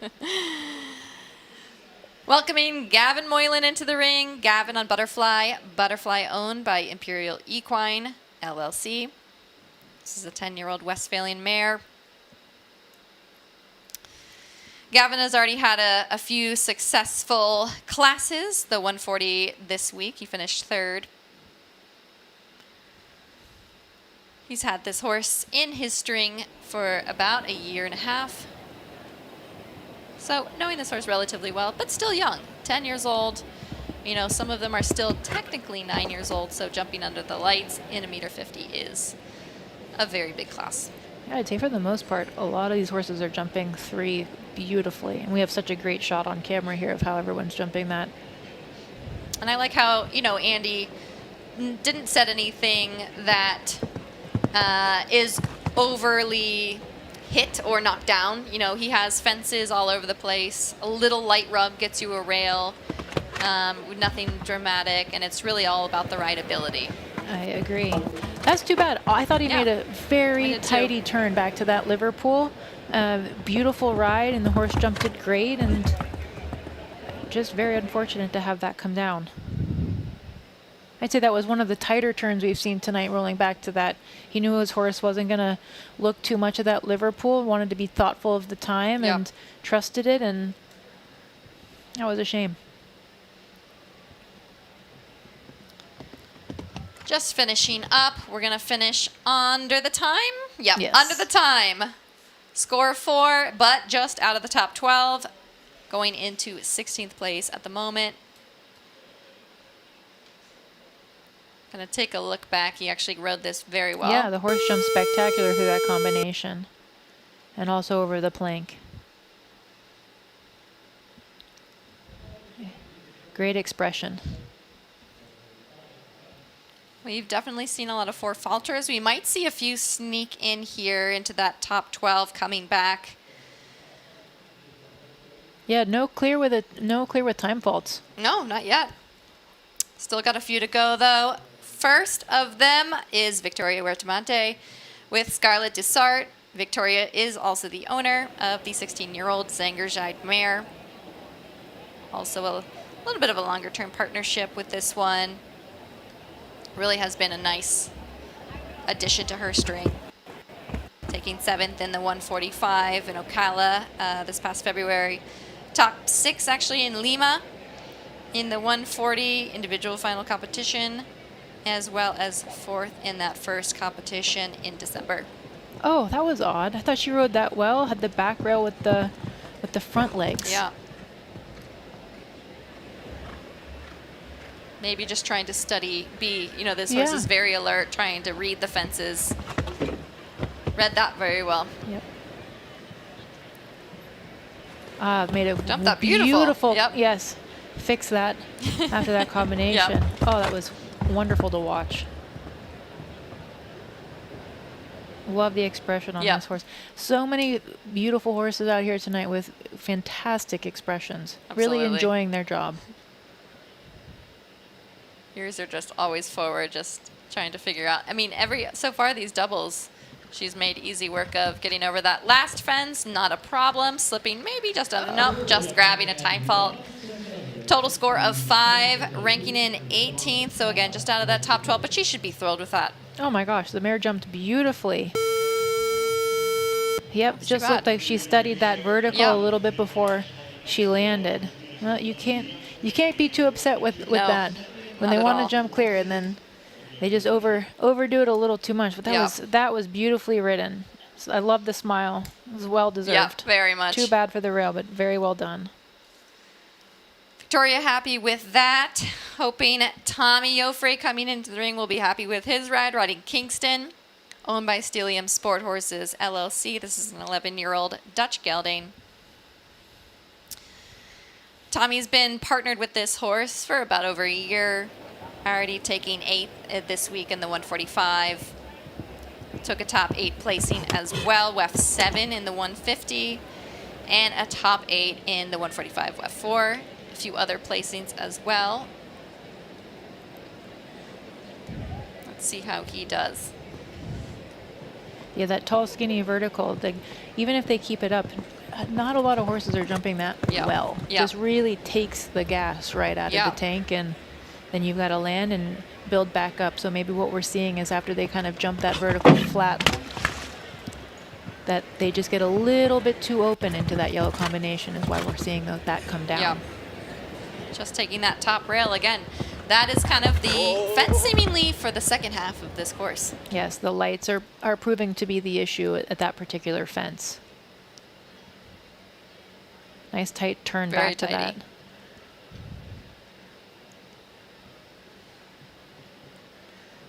That was a beautiful double. Yeah, the third double is less of an issue than the first 2 doubles. Yep. Still, you've seen that double come down a few times, but definitely less than the yellow and the blue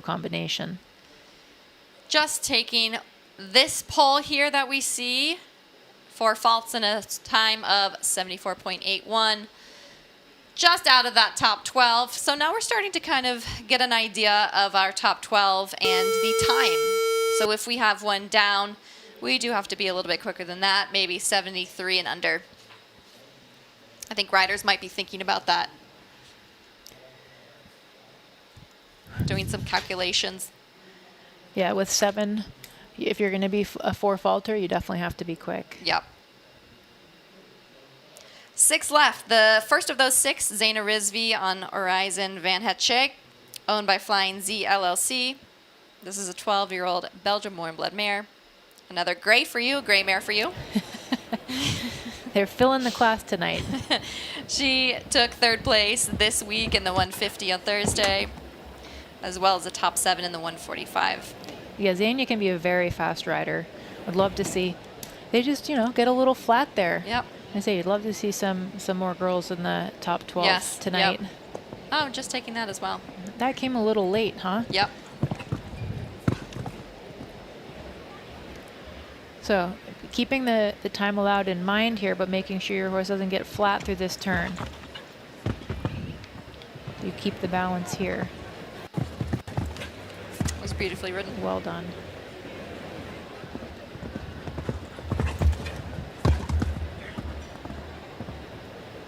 Easy in the 4.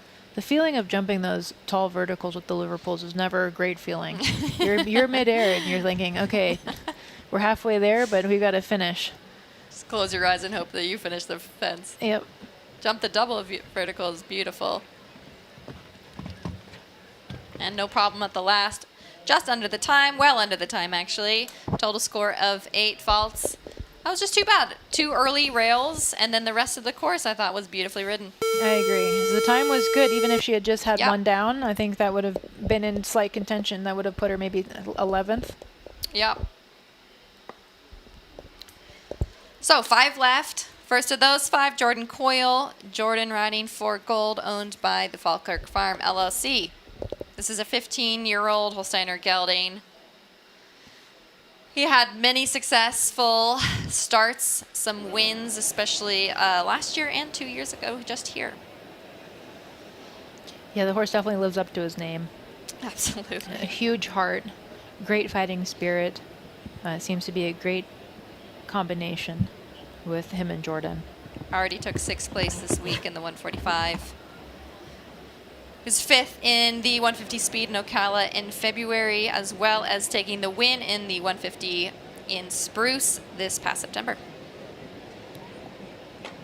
Oh, just looked like a little far off. It's hard to tell from this angle, but or maybe just shifted a little bit, needed to keep him a little straighter. Yeah, and we haven't really seen, we've been seeing more back pulls of that element, A element, come down actually this half so far. Yep. Almost maybe equal to the front pull. I thought he rode that Liverpool into the Liverpool very well. You haven't seen that come down that often. Maybe just got a little bit deep there and didn't quite finish the jump. Better hold him straight. Looks like he goes just a little bit left. So make sure he stays straight to this last one. Finishing up on the last, and we're going to finish on 8 faults, time of 75.11. A little bit unfortunate for Jordan. Yeah, no, that was too bad. Maybe just shifting a little left there caused the rail behind. Yep. And more so with the belly. Yep.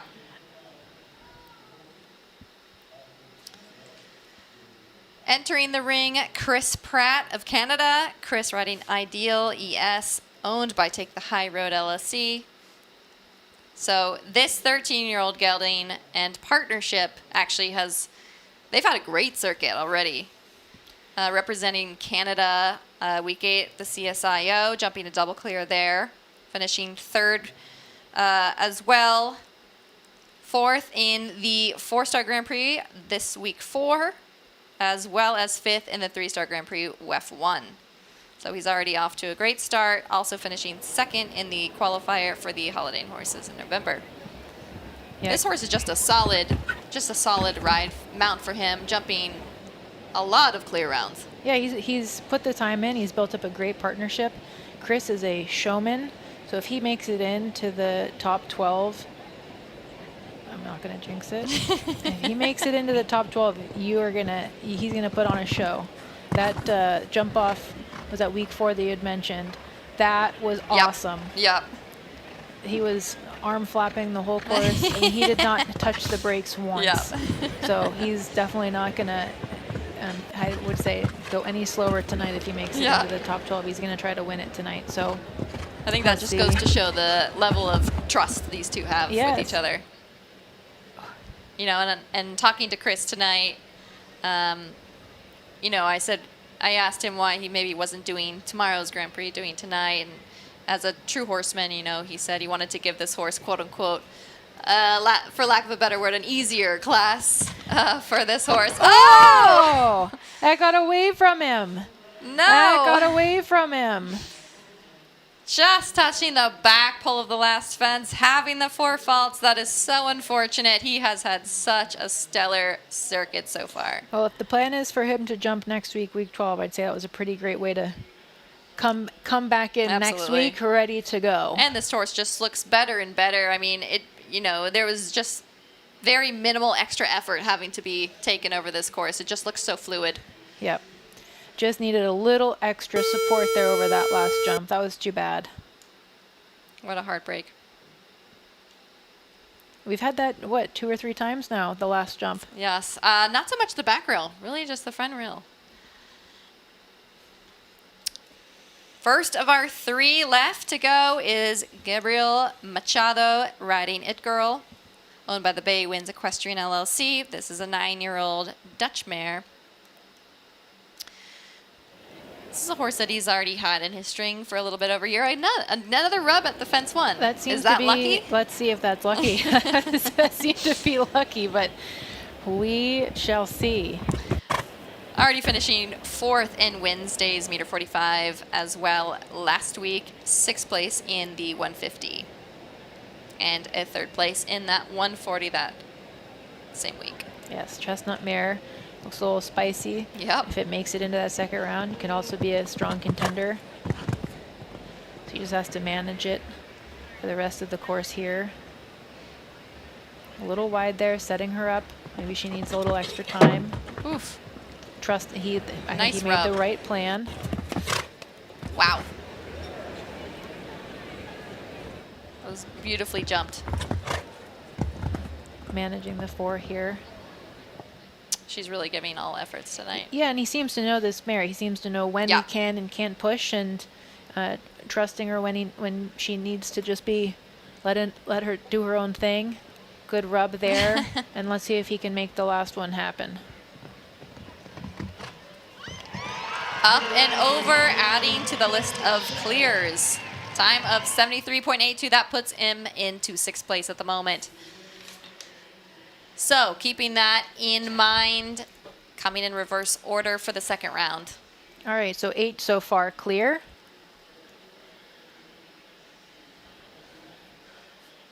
Four coming back currently with 4 faults.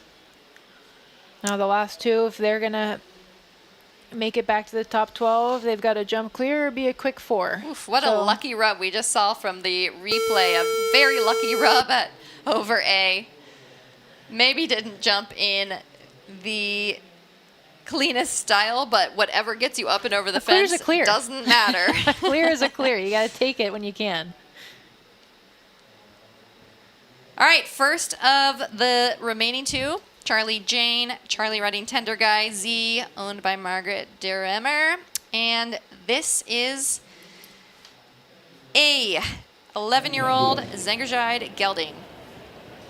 Yeah, he's also put the time in to get to build a strong relationship with this horse, and he's had some great results recently on it. You know, he said he's done a few national classes, national Grand Prix, jumped the 2-star on the grass earlier in circuit, but still relatively a new mount for him. But was already 3rd in the 145 this week. That was too bad because I would say that Yeah. that horse probably jumped number 4, one of the better horse, Yep. and rider combinations of the evening. So that was a little too bad. He got a little flat at B and then a lucky rub here. Just like what you were saying, you barely touch one, you can hit another. And it's just, sometimes it just comes down to luck or how you hit it. Yep. Really hear him using his voice. Yeah. So they won't make it back into the top 12 tonight. However, I think he's riding it beautifully, getting some more miles under their belt. Hopefully can come home, finish strong over the last jump here. Coming home on a time of 73.77, but taking the 12 faults. Got a lucky rub here.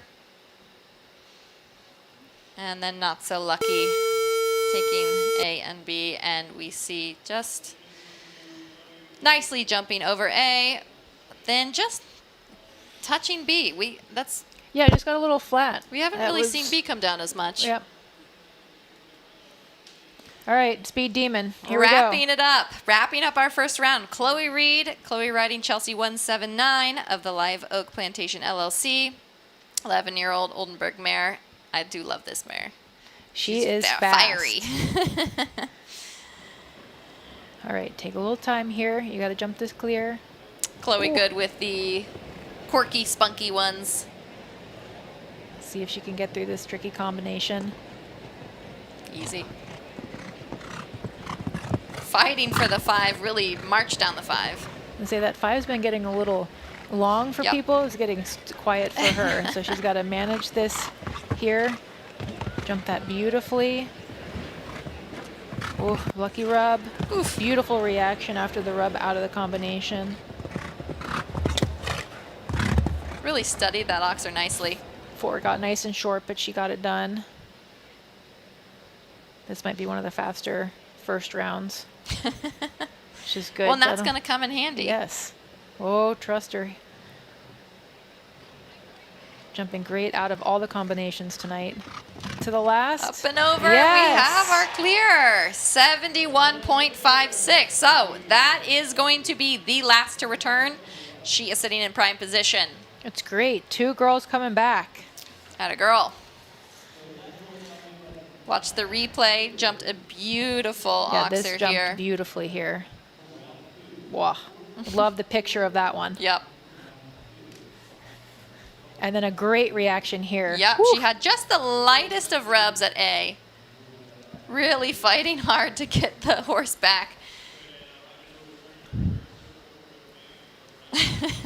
Awesome. This is going to be such an exciting top 12 to come back. Absolutely. Very fast. And we already have some of our final contenders for the culmination of the 150. Just going to do a light touch up in the ring. Adjust some fences for the jump off.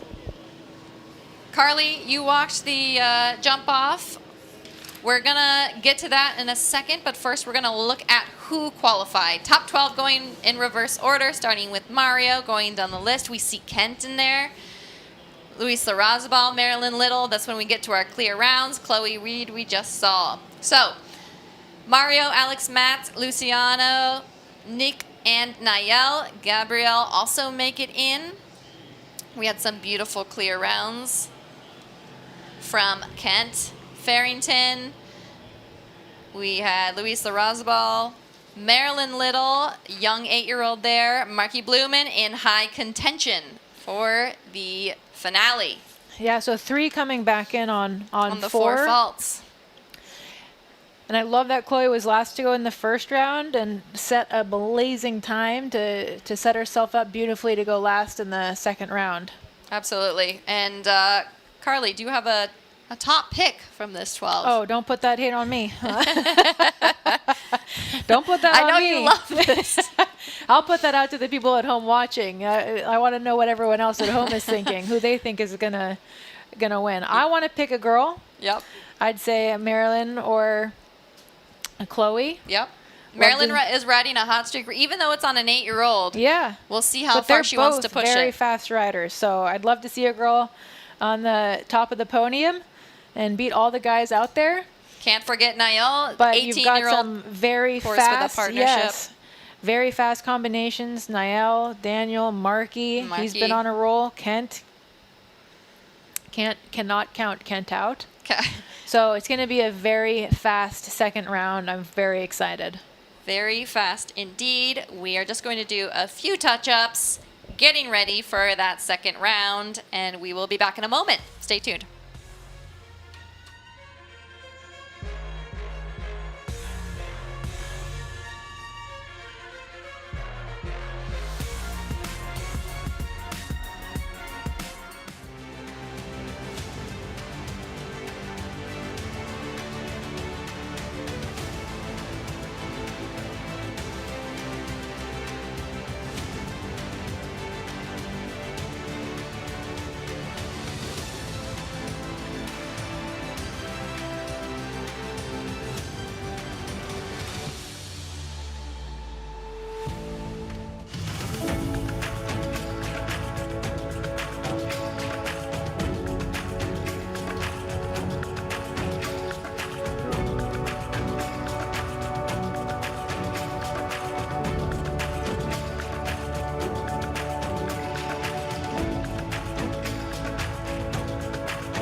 When your passion deserves more, the standard is just the beginning.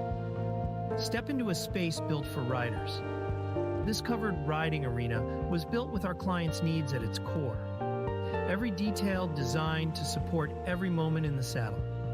At Coastal Steel Structures, we don't just build arenas, we build spaces that empower our equestrian community, helping you focus on your ride and your performance. Recharge, reset, and feel cared for at our Rider Recharge Lounge.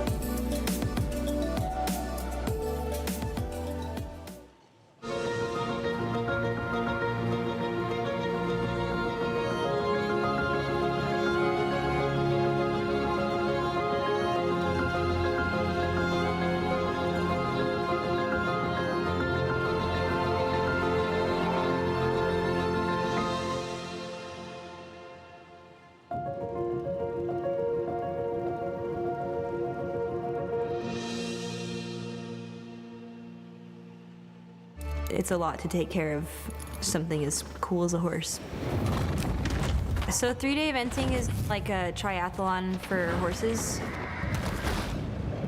I'm counting the rhythm of the horse. If I move my seat in a certain way, they know the signals. We do ask a lot of them physically. I love to stand my horses in ice water. It makes all the blood move while taking inflammation out. Welcome to Carlswood, the home of Irish Olympic medalist, coach and international horse producer, Cian O'Connor. At Carlswood, we pride ourselves on the belief that success is reward for effort. Set in County Meath, Carlswood is the home of Cian's industry-leading high-performance centre.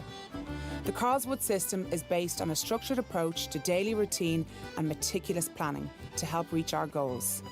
At Carlswood, Cian and the team work together to provide coaching, mentoring, advice on horse purchases and goal setting.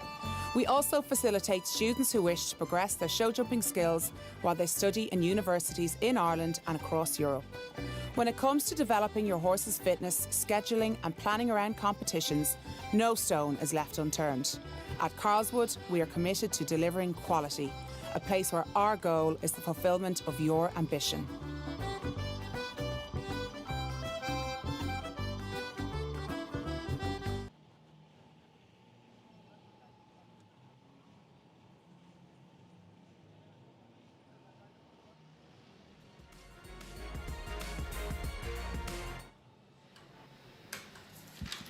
Just wrapping up the last of the drag break and setting the fences for the jump off. Set to be a very exciting jump off. Just as a reminder, the top 12 come back. Top 12 being the top 12, including a few four falters, as we mentioned before, slipping in there. Those four falters will carry their four faults into the second round. So this is a game of faults and pace. Carly, having walked the jump off, any thoughts? It is a marathon of a jump off, Allie. It is long. There's some good gallops. There's some good rollbacks. You're going to see that line from the first round, that Liverpool-Oxford, the combination, that is in the jump off. So that'll be very interesting to see how that rides and how that turns out going at a much faster speed. It'll be interesting to see what fences they changed. It looks like number 6, they now have put a pole over the top rather than leaving it as a plank. So there have been some minor adjustments. So it'll be very interesting to see how it goes, but it is a long one. That it is. 9 jumps in the jump off.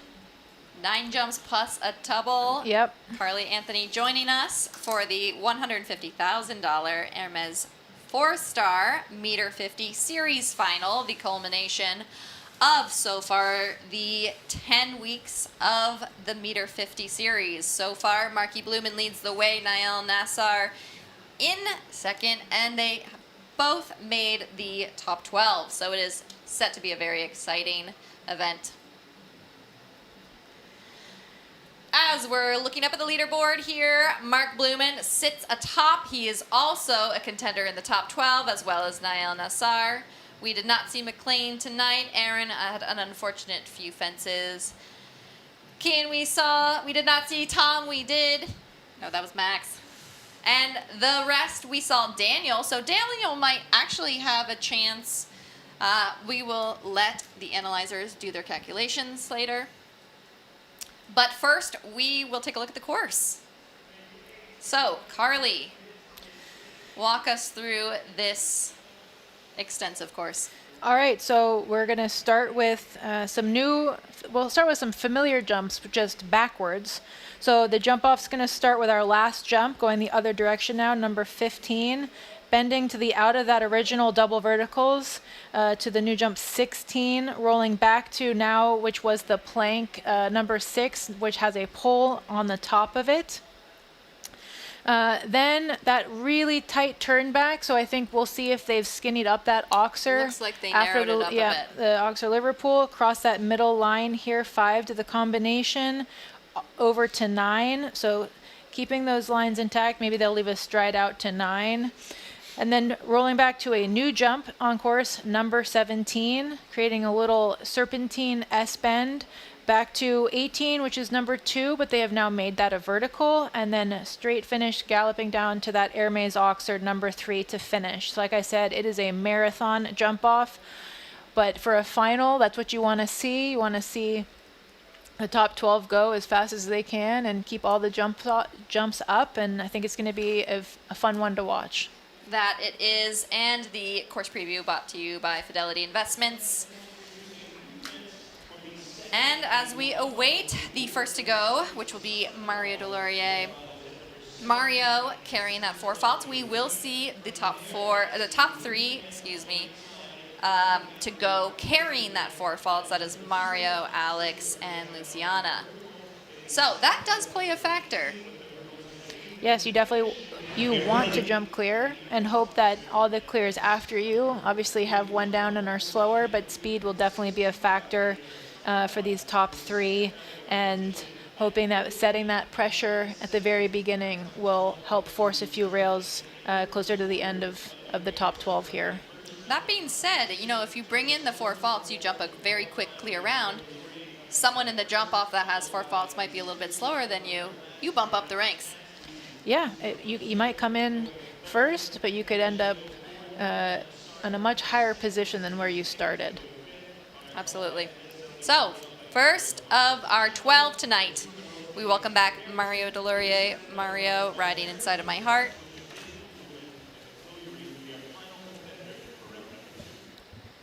He, I think, is a great leader.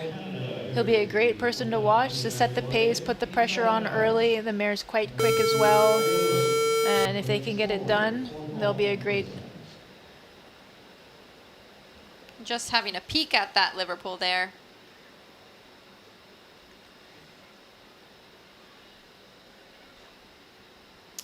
I think too, if you want to make a fast turn back to that Liverpool, especially now that it's a little more narrow, that'll also help set you up for that 5, so it's a little less waiting.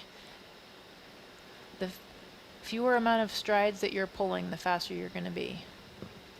See how many strides we do. 7. Gets away with a lucky rub there. That was the plank, now a pole that you just mentioned. Rolling back to what is now the narrowed up version of the Liverpool Oxer. I want to say maybe you'll see a few tighter turns, but honestly, based on how spooky that Oxer has been ridden, we might not. That might be the tightest turn we're going to see tonight. And it looks like he's still stuck with that 9 strides to that orange Oxer to get a little bit of a tidy roll back on the vertical. Let's see how he does to the last.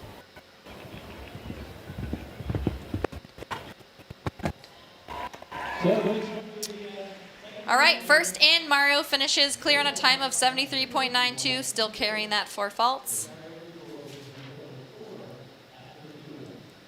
No, time of 50.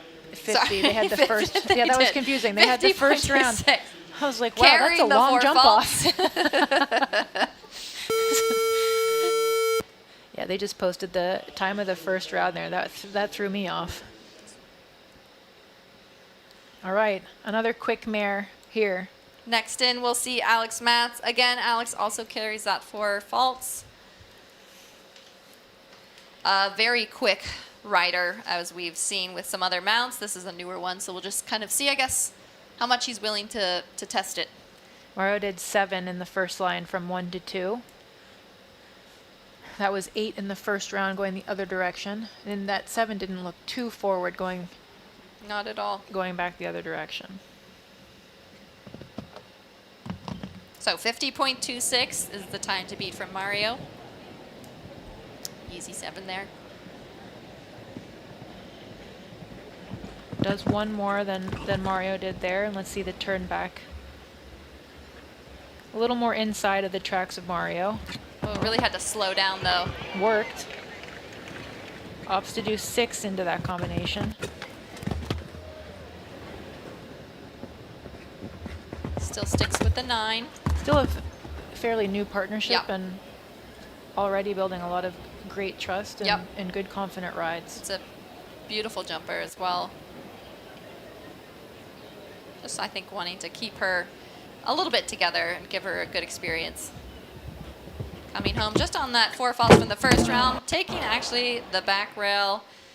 So we'll finish with 8 faults in a time of 52.41. So that goes just behind Mario. Mario's staying on top so far with 50.26. We will be monitoring that. Looked like a catchable enough time. Fought hard to make that clear. Yep. And just too bad to the last. So next into the ring, we welcome Luciana Locio riding Lady Louise Yemen. She knows speed. Oof. Big jump there. What do you think happened? The mare is quite careful. I think just got a little bit long, and the mare just stood off the jump a little bit. I think she should just take her time through this turn here, knowing that this is also another incredibly careful jump. It was good. A much stronger ride there. Trust the combination because you jumped that beautifully in the first round. It was just a little bit backed off today, and now in the jump off. And again, we saw her in the first round. You know, we talked a lot about the lights. She jumped when it was still a little bit dusk out. Now it's completely dark, just the floodlights on. Yeah, definitely another level of difficulty to factor in coming back in for this second round, especially if you went in the beginning.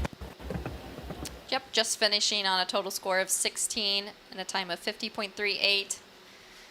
So Mario still holding on to that top position in 50.26.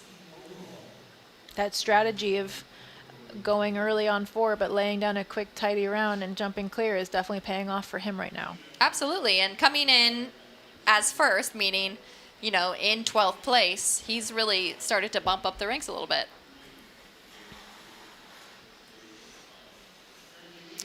So we've seen our 4 faulters, or those 3 riders bringing in 4 faults from that first round.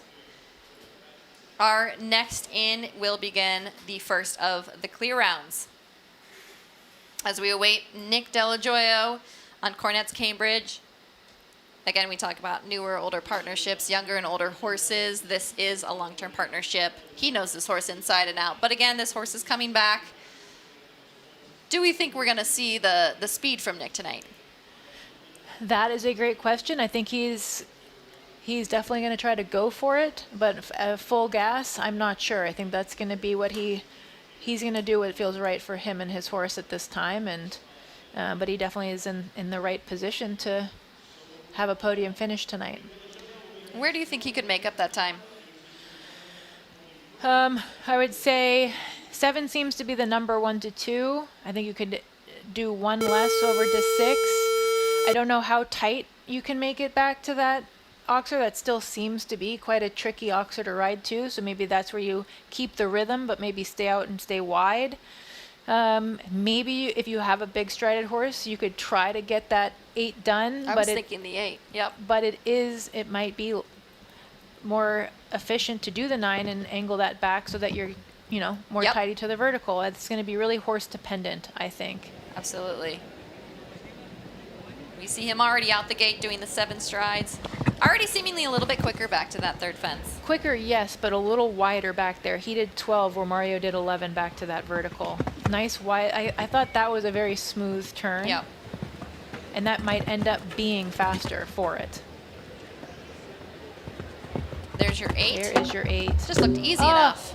Easy, but then you have to have a little bit of luck to jump that clear. I thought he made the right choice, the right ride there. That's where maybe that rust just needs to come off a little bit, but I wouldn't have ridden that any different. Absolutely. And And is now riding against Mario's 4 faults. Yes. Really make it under the time of Mario. I think he just a Just tick over. So Mario climbs yet another, finishing with 4 on a time of 50.39. Again, Mario 50.26. Very close. So even though he left out the stride there, he just was still a tick under. Yeah, that was too Mario. bad. I thought he rode the 8 beautifully. Maybe just thought about the turn a little too early because the horse knows him so well. But again, I wouldn't have changed anything. Just have to have a little bit of luck on your side. All right. Master of Faster entering. Niall Nassar and Igor van de Witmore. Here we go. An extremely fast pair. Maybe not the biggest stride, but very quick across the ground. Yes, so a track will be to his benefit tonight. See, he opts for the 8, but he's staying in on the track. Tight Really turn tight there. Yep. And then trusting this horse, let's see what track he opts for. Very tidy. And it pays off for him there. Super patient. Does the 9.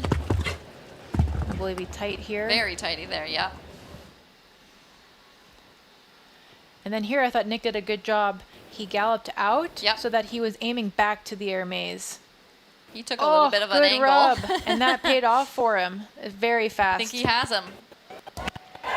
Taking the first clear of the night, 47.87. So the first double clear going into the top spot by over 2 seconds.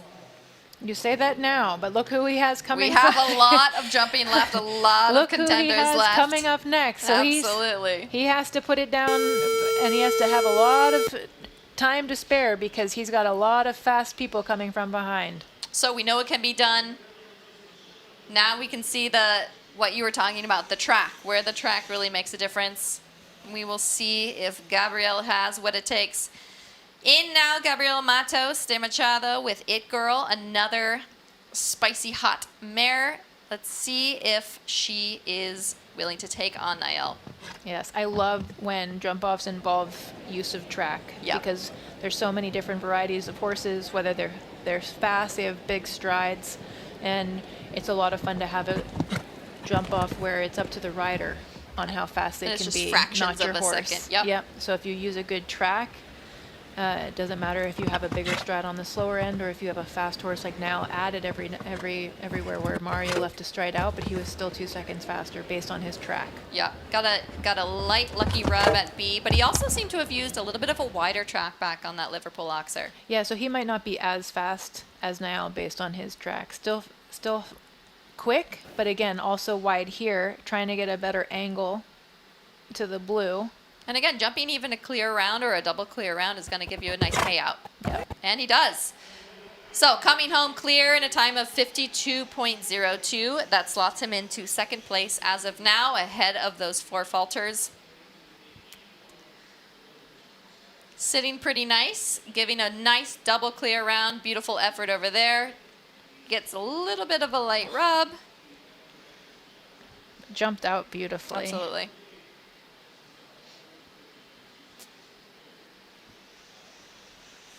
So, master of even faster.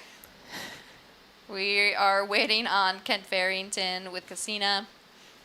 Again, this is a younger partnership, a very newer partnership.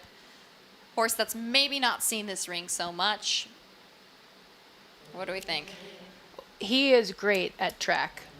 He is, when he won that 5-star Grand Prix week last year against Christian Kukuk, I mean, he planned that track to perfection. Absolutely.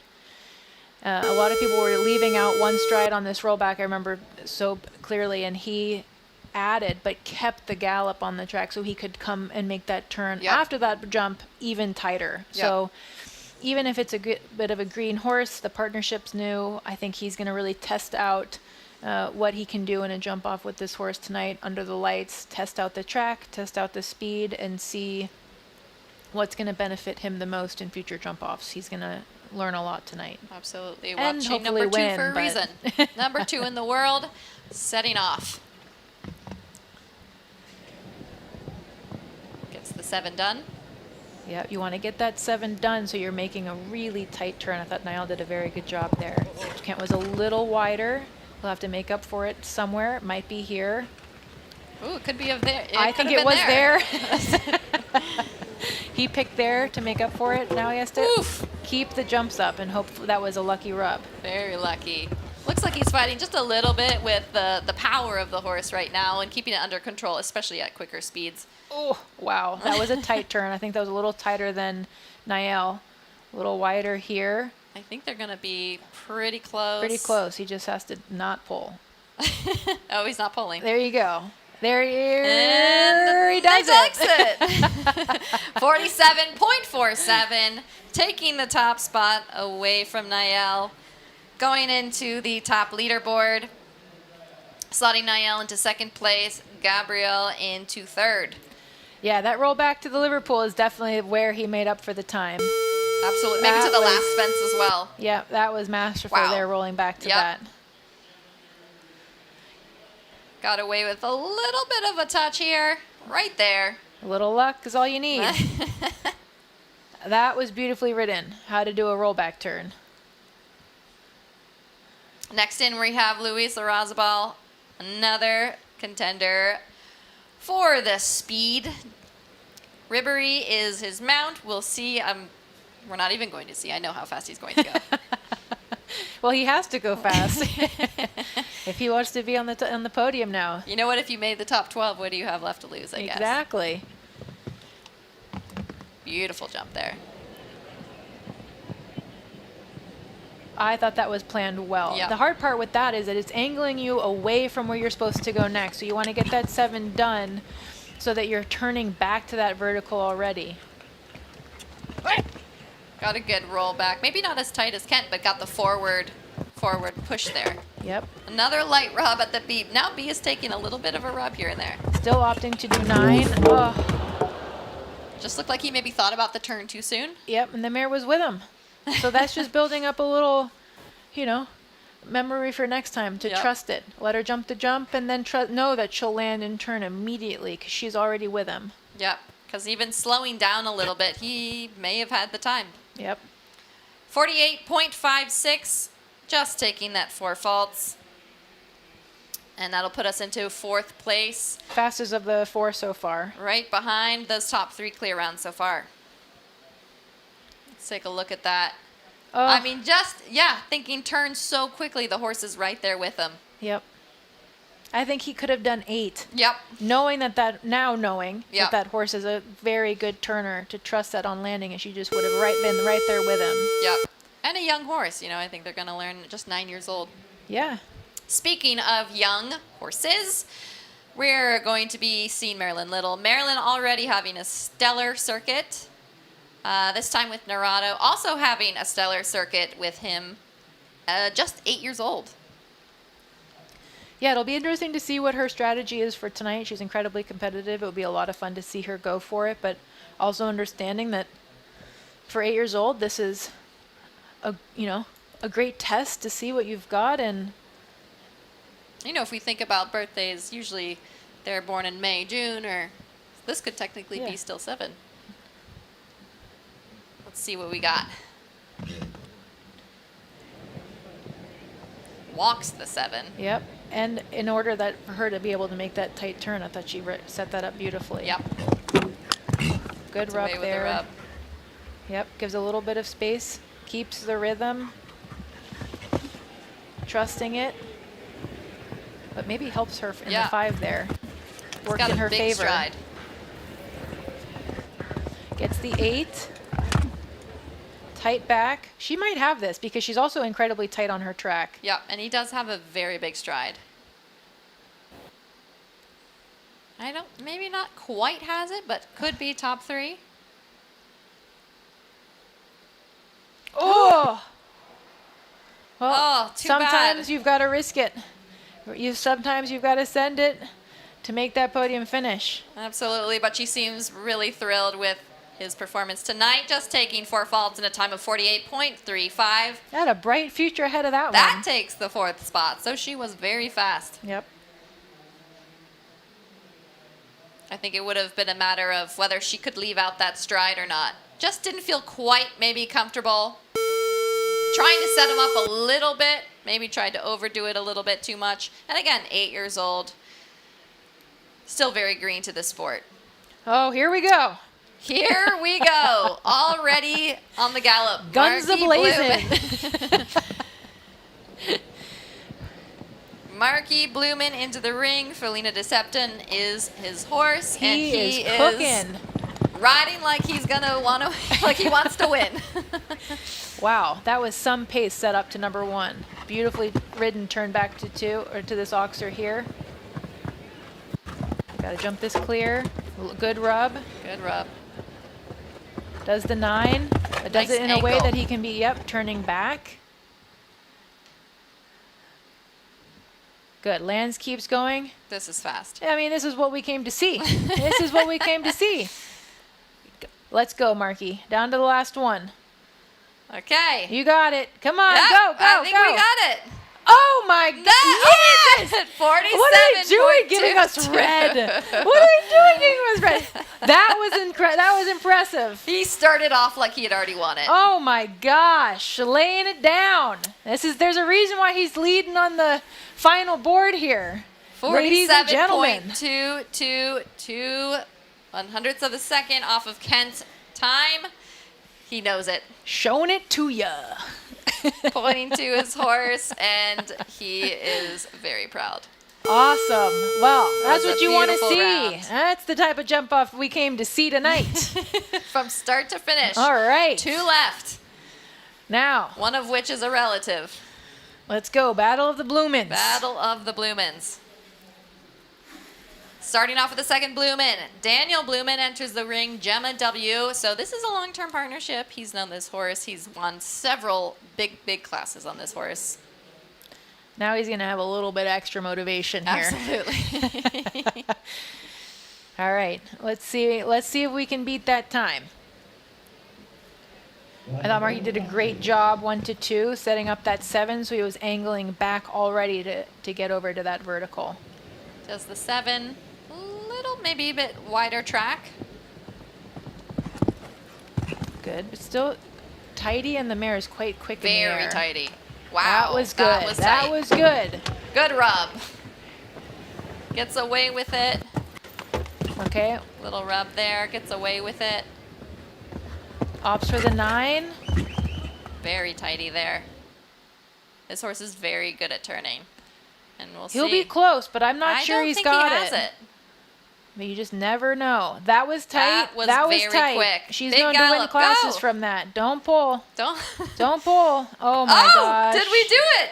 What? We did. No way. Even faster. No 47. way. Oh, put that hand down. Put that hand down. Oh, come on. He's just. Oh, poor Marky. Poor Marky. All right. Well, you know, if we're going to get the crowd going, you might as well. I mean. What a showman. Wow. Just when you couldn't think it could get any faster. Ladies and gentlemen. Family dinner will be very interesting. Let's say. Look at that turn. Dinner's on Daniel. Dinner's okay? on Daniel. Wow. Look at that turn. Gets away with the light rub there. I would say Marky was a little bit more showy. Yep. He looked like he had the speed, but Daniel was maybe a little smoother. I think it was a the little turns. tighter, but it was probably that turn back to the Liverpool. So that might be the turn that dictates it all tonight. Absolutely. So let's see if Come on, last to Chloe. go, if Chloe can make that turn tighter, if she's got the speed on her side tonight. Well, we know Chelsea has the speed. Let's see if we can make the turns. Sets up for the 7. Oh! Just anticipated that turn a little bit. That was too bad. And this horse is just so quick and quick to turn. I think she already knew where she was going to go before she even jumped the fence. Taking a little bit of a wider approach there, giving the horse a little bit of time to measure. This horse has such a huge stride. Such a huge stride. That was really unfortunate. I think she's just wanting to kind of slow it down, put the horse back together again. Yeah, we know she's fast. Very just by looking at her. Yeah. Good. And on a good high note. Because already, even after she slowed down, she is still under 50 seconds. She's going to finish 49.59. Jeez, she's fast. Very fast. So she has a really bright future for this one. Oh, the Bloomins. What 1 and 2. an exciting night. 1 and 2. Battle. It ended up being the battle of the Bloomins. It is. Daniel just showing exactly what a strong partnership can do. The risks you can take and not even look like it's being taken. And that little extra motivation of beating Marky. Yeah, maybe that's all it takes. On the top 6, starting with Daniel Bloomin, takes the win tonight. Very exciting. Followed very closely with Marky. Kent takes 3rd.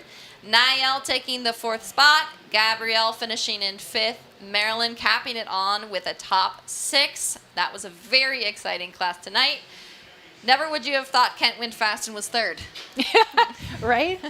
Exactly. And Niall laying it down, putting the pressure on early. Absolutely. And then imagine putting that much pressure and still 3 more after him to go faster. And it was impressive and exciting. Exactly.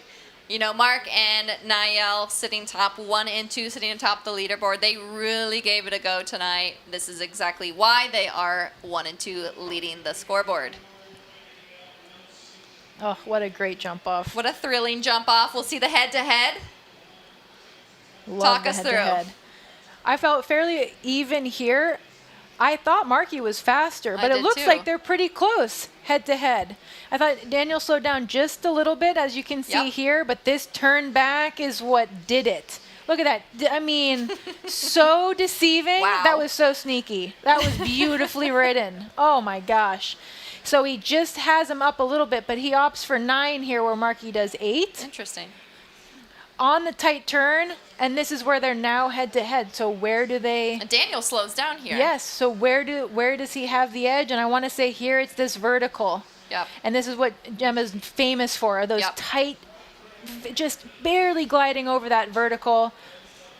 I mean, but by a hair on the chinny chin for the win. Oh. both the hands up. That's how you know. You know what? I can't fault them. I'm the one that said if you're gonna have it, if you're gonna celebrate, you might as well. And look at that. I think the next competition is gonna be who can celebrate the best. They have that at Split Rock, right? The fist pump. The fist pump, yeah, absolutely. award. They'll need to bring the celebratory. That's what we like. Get the crowd into getting it. the crowd into it. Exactly. And here we are with our winning combination, Daniel Blumen and Gemma. Yes, looking very good in orange. Casually cantering around. I mean, that just goes to show what a horse she is, what a competition horse she is. That she's a winner. She knows. She can go that fast, turn that quick, and then be this calm in the victory gallop. Love to see an Hermès-sponsored rider win the Hermès class. Big smile, absolutely. Big smiles from Daniel. You hear screams from the crowd. There's his fan base over to the side. What an exciting win. Love to see it. Absolutely. And you love to see the riders get so excited. You know, they've built up 10 weeks. They've put this on the calendars. They've carefully selected their shows and their classes. They've really measured up exactly where the horse is going to peak at this exact time. And, you know, Daniel's no stranger to that, already having competed in some Olympic and world competitions, knowing exactly how to prepare his horses at the top of their game when it matters. Love the carrot tray. Love the getting carrot the tray. munchies. I feel like that should be a requirement for every victory gallop. A big thank you, of course, to our partners. That would be our horses. Especially Gemma, putting her all in and not even looking like she's sweating. The true champion. True champion right there. The horses and the grooms that take care of them. And the grooms that take care of the riders. Yeah, and we're letting the crowd flood the field. I love it. Get everyone involved, feel a part of it, because that's what it's all about. Here they come. And this is all where it starts, grassroots level.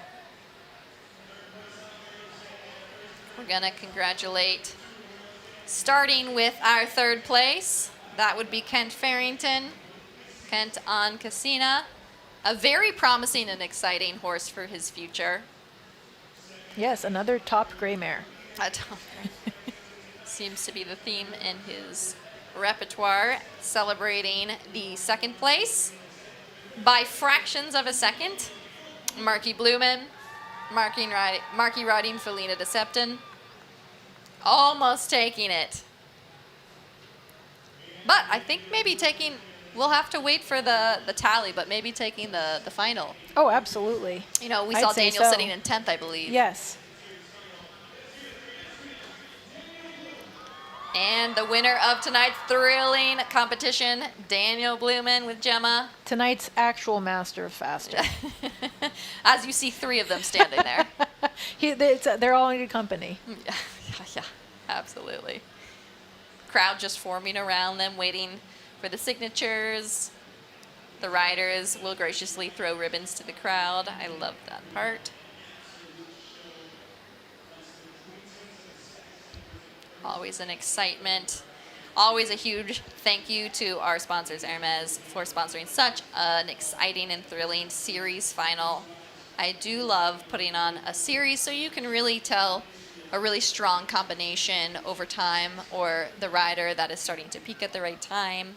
It's not just one class, you know, it's adding up the points throughout the weeks, week to week, just showing the consistency. Yeah, making a plan and listening to your horse makes a world of difference. Absolutely, as we watch the flag of Israel going up, actually for both Blumens. Marky already looking like he is planning the champagne celebration a little early.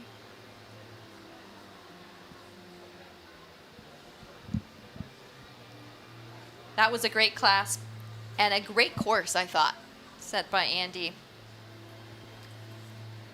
Had faults coming just everywhere, just sporadically, but just a casual 4 faults. All it needed to take was a tap or 2.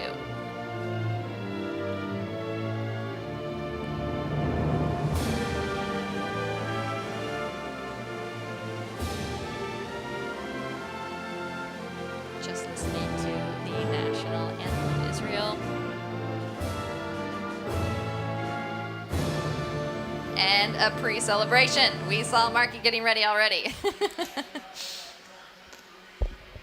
Getting just what he deserves. I say he had to beat Daniel at something tonight. So, the champagne celebration, that could be his thing.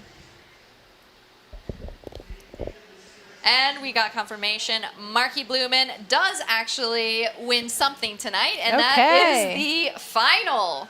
So, coming in as top of the leaderboard and finalizing the leaderboard as the winner of the series, the Hermès 1.50m series final, he does take that top placing, getting that beautiful Hermès box.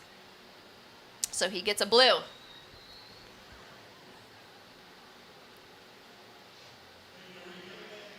Joined by representatives of Hermès with all the gifts. Both walk-away winners. Let's say those are some nice gifts to have. Yeah, absolutely. What a well-deserved win finally in the series, culminating on week 11 here.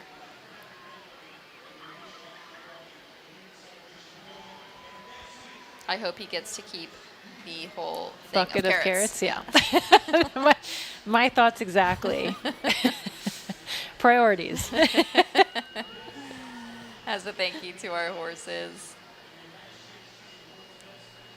Throwing out some nice goodie bags over there. And his favorite autograph signing.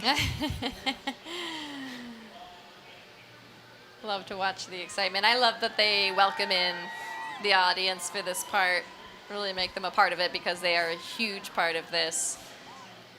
These crowds that are generated through these night classes here are extraordinary.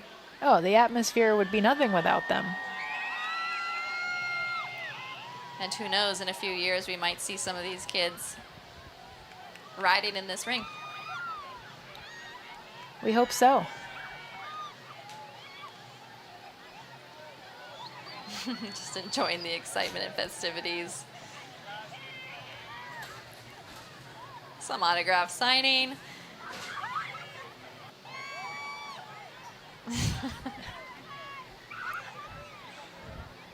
And then they head up to the press box, right? After that's for... Right. Still have a full night battle ahead of them. I can only imagine what their comments will be. We will have to read about those tomorrow in the newsletter. I can't wait.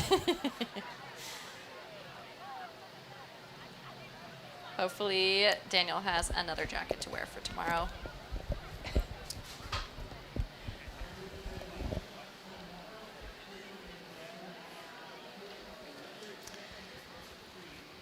Well, thank you again for joining us in tonight's $150,000 Hermès CSI 4-star 1.50m series final. The final concluded. Daniel Blumen with the win, but Marky Blumen with the series final win. Thank you all for joining us tonight. Catch up with us next week and, more importantly, tomorrow. And tomorrow, Stephen Wild will be back for the CSI 4-star Grand Prix. Stay tuned.